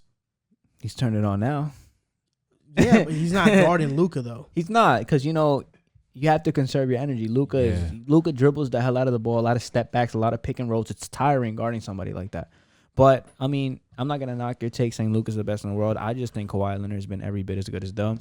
I think momentum is really big in basketball, and I think that the Clippers just went to Dallas and took 2 Dallas, home games away from Dallas. So now home court is back towards the Clippers side. Yeah. They get a game back in LA. They're feeling good. I agree with Joel. I think this is over in 6. I think Luka's neck and on shoulder or arm injury is going to limit him. And if he's limited, I don't count on Kristaps Porzingis or Tim Hardaway or Maxi Kleber to step up in the place of Luka Doncic because he's the one that makes it go for them. He sets them up. You know what I mean? So I agree with Joel. I think this series over in 6. I think the Clippers are feeling good right now. They just said we were down in a 2-0 series. We just came to Dallas, took 2 games from them. Now we're going back to LA. You got Paul George playing really well. You got Kawhi Leonard playing every bit as good as Luka Doncic, who he said he believes he's the best player in the world. And then you got people like Rajon Rondo, Reggie Jackson, Nicholas Batum, who fit the lineup, who fit the scheme better, contributing. And they have momentum on their side. I agree with Joel. I'm going to take the Clippers in 6. I just think they have too much momentum and too much is clicking right now. And they dug themselves out of a 2-0 hold, which is very hard to do. No, yeah. You got to give them their credit for that because that's hard as hell, especially against, you're calling him the best player in the world. That ain't easy. So I'll give him that credit for that. In terms of, the long term, I really don't know if it'll be that easy for either team.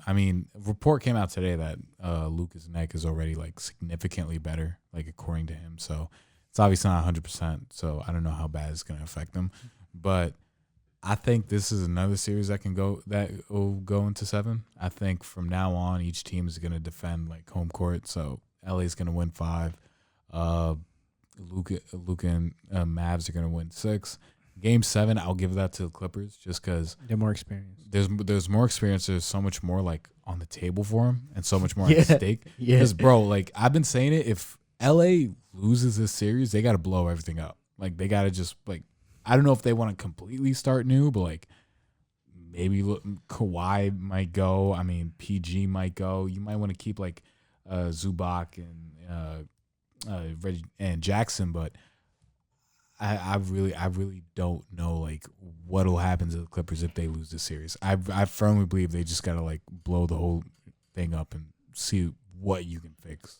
For their sake, and I think for the sake of basketball history, I would really hate if that were to happen because I think just when we're talking about the history of basketball, 2 of the best, if not the 2 best two-way players in the NBA coming together and not being able to even get to a conference finals is going to be really just wow, how did that happen? Especially last year, I think they had the best roster in the league, and they couldn't get to the conference finals. They blew a 3-1 lead versus Denver. They definitely had the deepest roster last year. I'd still be down to see a Lakers versus Clippers. Yeah, and I think that's finals. what we've been waiting for. I definitely want to see that. I think the Clippers have kind of gone under the radar this year because of last year, but I think them playing the Lakers, the ratings, everything would be right back to normal. Everybody would be like, we finally got that LA versus LA matchup that we've been dying for. We got robbed of last year. So, I think if the Clippers win this series, I think they're going to take care of whoever they play in the second round, hopefully, and they'll be in the Western Conference Finals, hopefully playing the Los Angeles Lakers because the way that the NBA and everybody amped up that LA versus LA matchup for it not to happen, we need it to happen this year. We need those 2 in the Western Conference Finals to battle it out. I agree, and I want it to happen most definitely. Let's not forget that the Clippers also have had one of the best 3-point shooting seasons as a team this season. Yeah. So that's another aspect to talk about and how it hasn't really shown up as much in the playoffs when you really should. So I like that. I've always been a big fan of PG. There was a point where he was my favorite player in the league. And he got injured, and he's still not the PG of the past, but he's still a great playmaker, great defender, and great 3-point shooter as well. So I'd like that, but I really don't think because I always look back and think about Kawhi. If there's gonna be someone who's gonna want to leave, it's gonna be Kawhi. Yeah, I think PG will be more inclined to PG is locked through 2024. They signed him on purpose for this, just in he's case. Locked in. Just in case this would happen. So, if Kawhi Leonard's going down and the Clippers going down, Paul George, you coming down with us. Yeah. That's basically what they're saying. I think they did that because now if Kawhi leaves, Paul George can get traded for something. Yeah, he will, will, and they can get some value back. Yeah, something, which I think would be huge for them. Smart move. But as much as I love Luka and the Mavs, I just for the history's sake of basketball, I just think that the Clippers going down would be so disappointing. And I'll say this too. I think they, the report came out that Luka's neck was fine or whatever, or it's feeling better. Yeah, he says it's fine. Yeah. But you can't really go off. I'll be honest with you guys. If they are losing in Game 5 and it looks like they're about to lose, you're going to see Luka holding up his neck, acting like he's grimacing. Mm-hmm. And I'm not saying that he's lying about the pain, but I'm just saying Luka to this point has been a guy who complains to refs all the time. Yeah, he's always looking for fouls. Yeah, he's the biggest complainer in the league. Yeah, and I guarantee you, just for the optics of the first round loss to look better, he's gonna look like he was, the pain was unbearable. Yeah. So if he loses, it's like, okay, I was like severely injured. It's just funny. He complains for a lot of fouls, but when he gets to the free throw line, he can't even make them. Yeah. He's shooting like 48% from the free throw line. So I mean, he can't make him at all. We'll see. I mean, like I said, like I got just like pretty much that's been LeBron's downfall. So career is free throw shooting, but we'll see. I think Clippers win the next 2. I think they win this series, whether it be in 6 or 7. I would want them to win the series just because I want an LA versus LA matchup down the road. Because I always think except for Game 1, I really never expected. I don't think the Clippers should have lost both games in LA. They should have robbed it. Not even robbed. They should have taken at least one. I think it was Game 2. They'd be up 3-1 now if they did. That's why I think home court in this series doesn't matter. I'll be perfectly honest. I'm not anymore. I mean, it's over now. Yeah. But I think it really doesn't matter. Because one, I don't know how passionate Mavericks fans get. Personally, I really don't know. Somebody they got a nice fan base. But I know for a fact Clippers fans don't get passionate. Oh no, they don't. I can just tell there's Steve Ballmer is the most passionate person in the building every time he's at the game. I can tell there's no home court advantage with the Clippers there. It's all people who's just too late to the Laker train. Exactly, that's pretty much what it is. This last topic we're going to talk about has nothing to do with the playoffs, but it has something to do with recent news in the NBA. And that's surrounding Stan Van Gundy and the New Orleans Pelicans, whatever you want to call it. Mm-hmm. And there was a report that came out that said the players on the Pelicans roster are not vibing with Stan Van Gundy.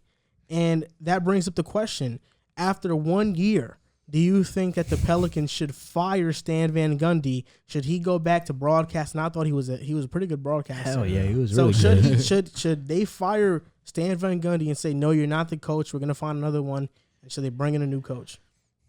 I'm going to go out and say that when, that coaching hunt started, the first person I was looking for New Orleans to sign, because you're looking at New Orleans, they have one of the best young rosters on teams. We just got Zion Williamson, who's, he's hungry. He was injured for the majority of his rookie year. He's hungry. He wants to get better. You had that with most improved player, Brandon Ingram. Lonzo, and so many other great players.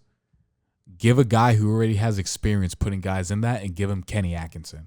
I thought Kenny Atkinson was going to be the perfect fit for New Orleans. That's just straight up, because you see what he did with D'Lo. D'Lo was struggling to find, that all-star kind of season. You give him 2 years with Kenny Atkinson, and boom, he becomes an all-star. Same thing with Joe Harris, Karis LeVert, Jared Allen. He did it for all 4 of those guys, and look at what they're doing right now.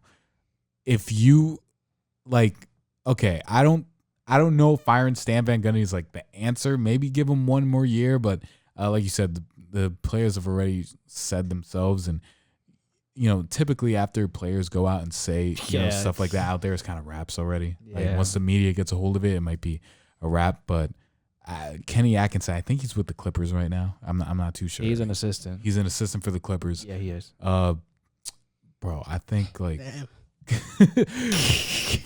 No, but yeah, I think Kenny Atkinson would be perfect. You help develop Zion. You can argue Brandon Ingram's already developed, but you can help them out too. And Lonzo is in desperate need of a Kenny Atkinson, if you ask me. So, yeah. What do you think? Or you want me to go? I'll be honest, man. I think I think it's over. Yeah, it's self-explanatory. I think they should fire Stan Van Gundy, but I'll be honest, I don't think he is the main problem with the Pelicans. I think it's David Griffin. I think the GM. His moves have made me question whether he knows basketball. And the reason why is because you have Zion, who is basically a freight train, can handle the ball, can get to the basket anytime he wants, but who's also like a small ball 5. Like, if we're being honest, like, you could put him in that small ball 5 role and he would thrive. And you go out and you trade for Steven Adams. Yeah. And you extend Steven Adams as well. You go out and get Eric Bledsoe. You trade like Bledsoe. I understand they give you a haul of picks, but I think the dumbest decision the Pelicans made wasn't trading for Bledsoe. Because if you remember, the original trade was George Hill and Bledsoe. And they kept Bledsoe instead of the 40% three-point shooter in George Hill, who can defend as well. Yeah. So you kept the worst fit of the two by keeping Bledsoe. We know now that Bledsoe honestly is not a player that has any trade value of significance. At least you're not going to get anything from him. Not. And if you want to get Steven Adams, okay, that's fine. But at least don't extend the guy, because he doesn't fit the modern NBA. You know, I play 2K a lot to, you know, tinker with lineups and try to see what's the best fit for players. If it was me, I would do whatever it takes to get a Miles Turner, to get a stretch 5 and who could play defense as well next to Zion.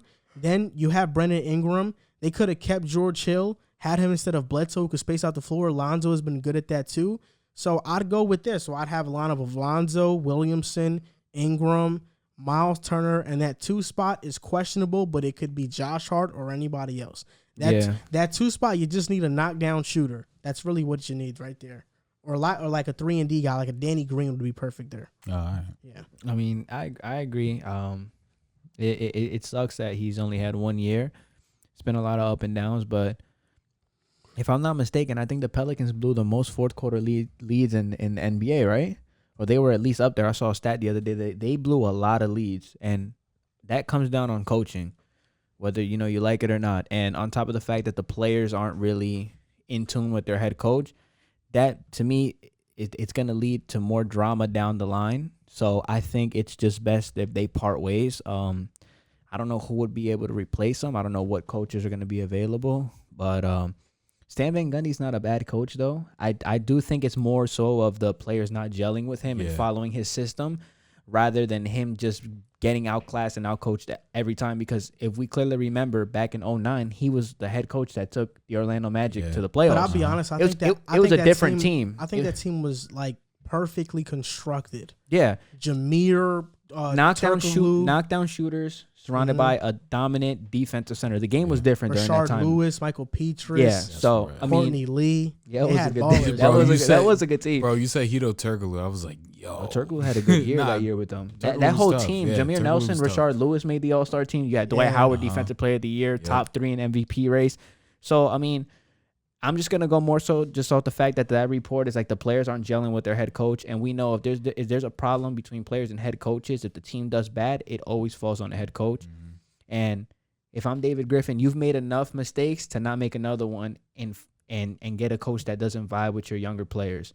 Because then that's just only going to drive them away. They're going to want to leave. They're going to want to get traded. So I think just off that report, I think you got to fire the guy. I think you got to move on just because you don't want any lingering problems. Yeah. More so down the road that's just going to mess up the development and then either jeopardize Zion Williamson, Brandon Ingram, any one of those young building blocks to go. And if it doesn't get fixed later on, like people are going to be looking back at that like, oh, last season players were saying they didn't like him. And they should have listened to the players. Yeah, I mean, we all know coach goes first before players. As long as this roster stays intact and they don't make any moves, they'll disappoint next year as well. Yeah, and then Stan Van Gundy, if anything, if he's not going to get fired this year, he's going to get fired next year. So, and then where do the Pelicans go from there? It's all about trading Zion to the Knicks at that point and letting the Knicks get Zion. So we have a superstar player finally. Better than Randle. Yeah, exactly. He said, no doubt. So no doubt. That's what I think probably would happen. But I think David Griffin has to be better. You have to surround Zion with players that fit 3-and-D shooters, for sure. Space out the floor because Zion is going to get to the basket every single time. So you really just need to surround him with shooters and basically give him that LeBron treatment. Give him a J.R. Smith, give him a Kevin Love, Or even in Cleveland days, give him a Mo Williams, a Daniel Bobby Gibson, Boobie Gibson. Or even with Giannis, right? Give him shooters with Giannis. Yeah, give him Drew Holiday, Brent Forbes, Portis, Brooke Lopez, Middleton. Yeah. Give him these guys. I think Zion is the same exact way. He's in that mold. Cut from that same cloth, yeah. You need to surround a team exactly how they have surrounded their teams. And I think trading for Bledsoe, trading for Adams was the first move to me. Well, two moves to me that told me this guy doesn't know what he's doing. This guy doesn't know what he has in Zion. Like, he really doesn't know what he has. And surprisingly, even with the shrink floor, Zion is still the best finisher in the league. 27, 9, and 4, I think. Yeah, so imagine with the space floor. I mean, he would totally rule and dominate the league. Yeah. It's ridiculous how they're treating him right now. So, hopefully they figure it out soon. So that's going to do it for this episode of the Pick a Side Podcast. This was episode 88. I had Ronny Castaneda and John Carlos join me. And as always, if you guys want to follow us on Instagram or TikTok, you can follow us at Pick a Side Podcast. On Twitter, it's at Pick a Side Pod. And if you guys want to rate and review our podcast on Apple Podcasts, you can do that. Give us a 5-star rating and write a review if you're feeling generous. And we are partnered with Manscaped right now. So if you guys want, you guys can head over to manscaped.com. Worth it. It's definitely worth it. Use our promo code Pick a Side at checkout for 20% off and free worldwide shipping with our code. So thank you guys for listening. Thank you guys for supporting, and we'll see you next time.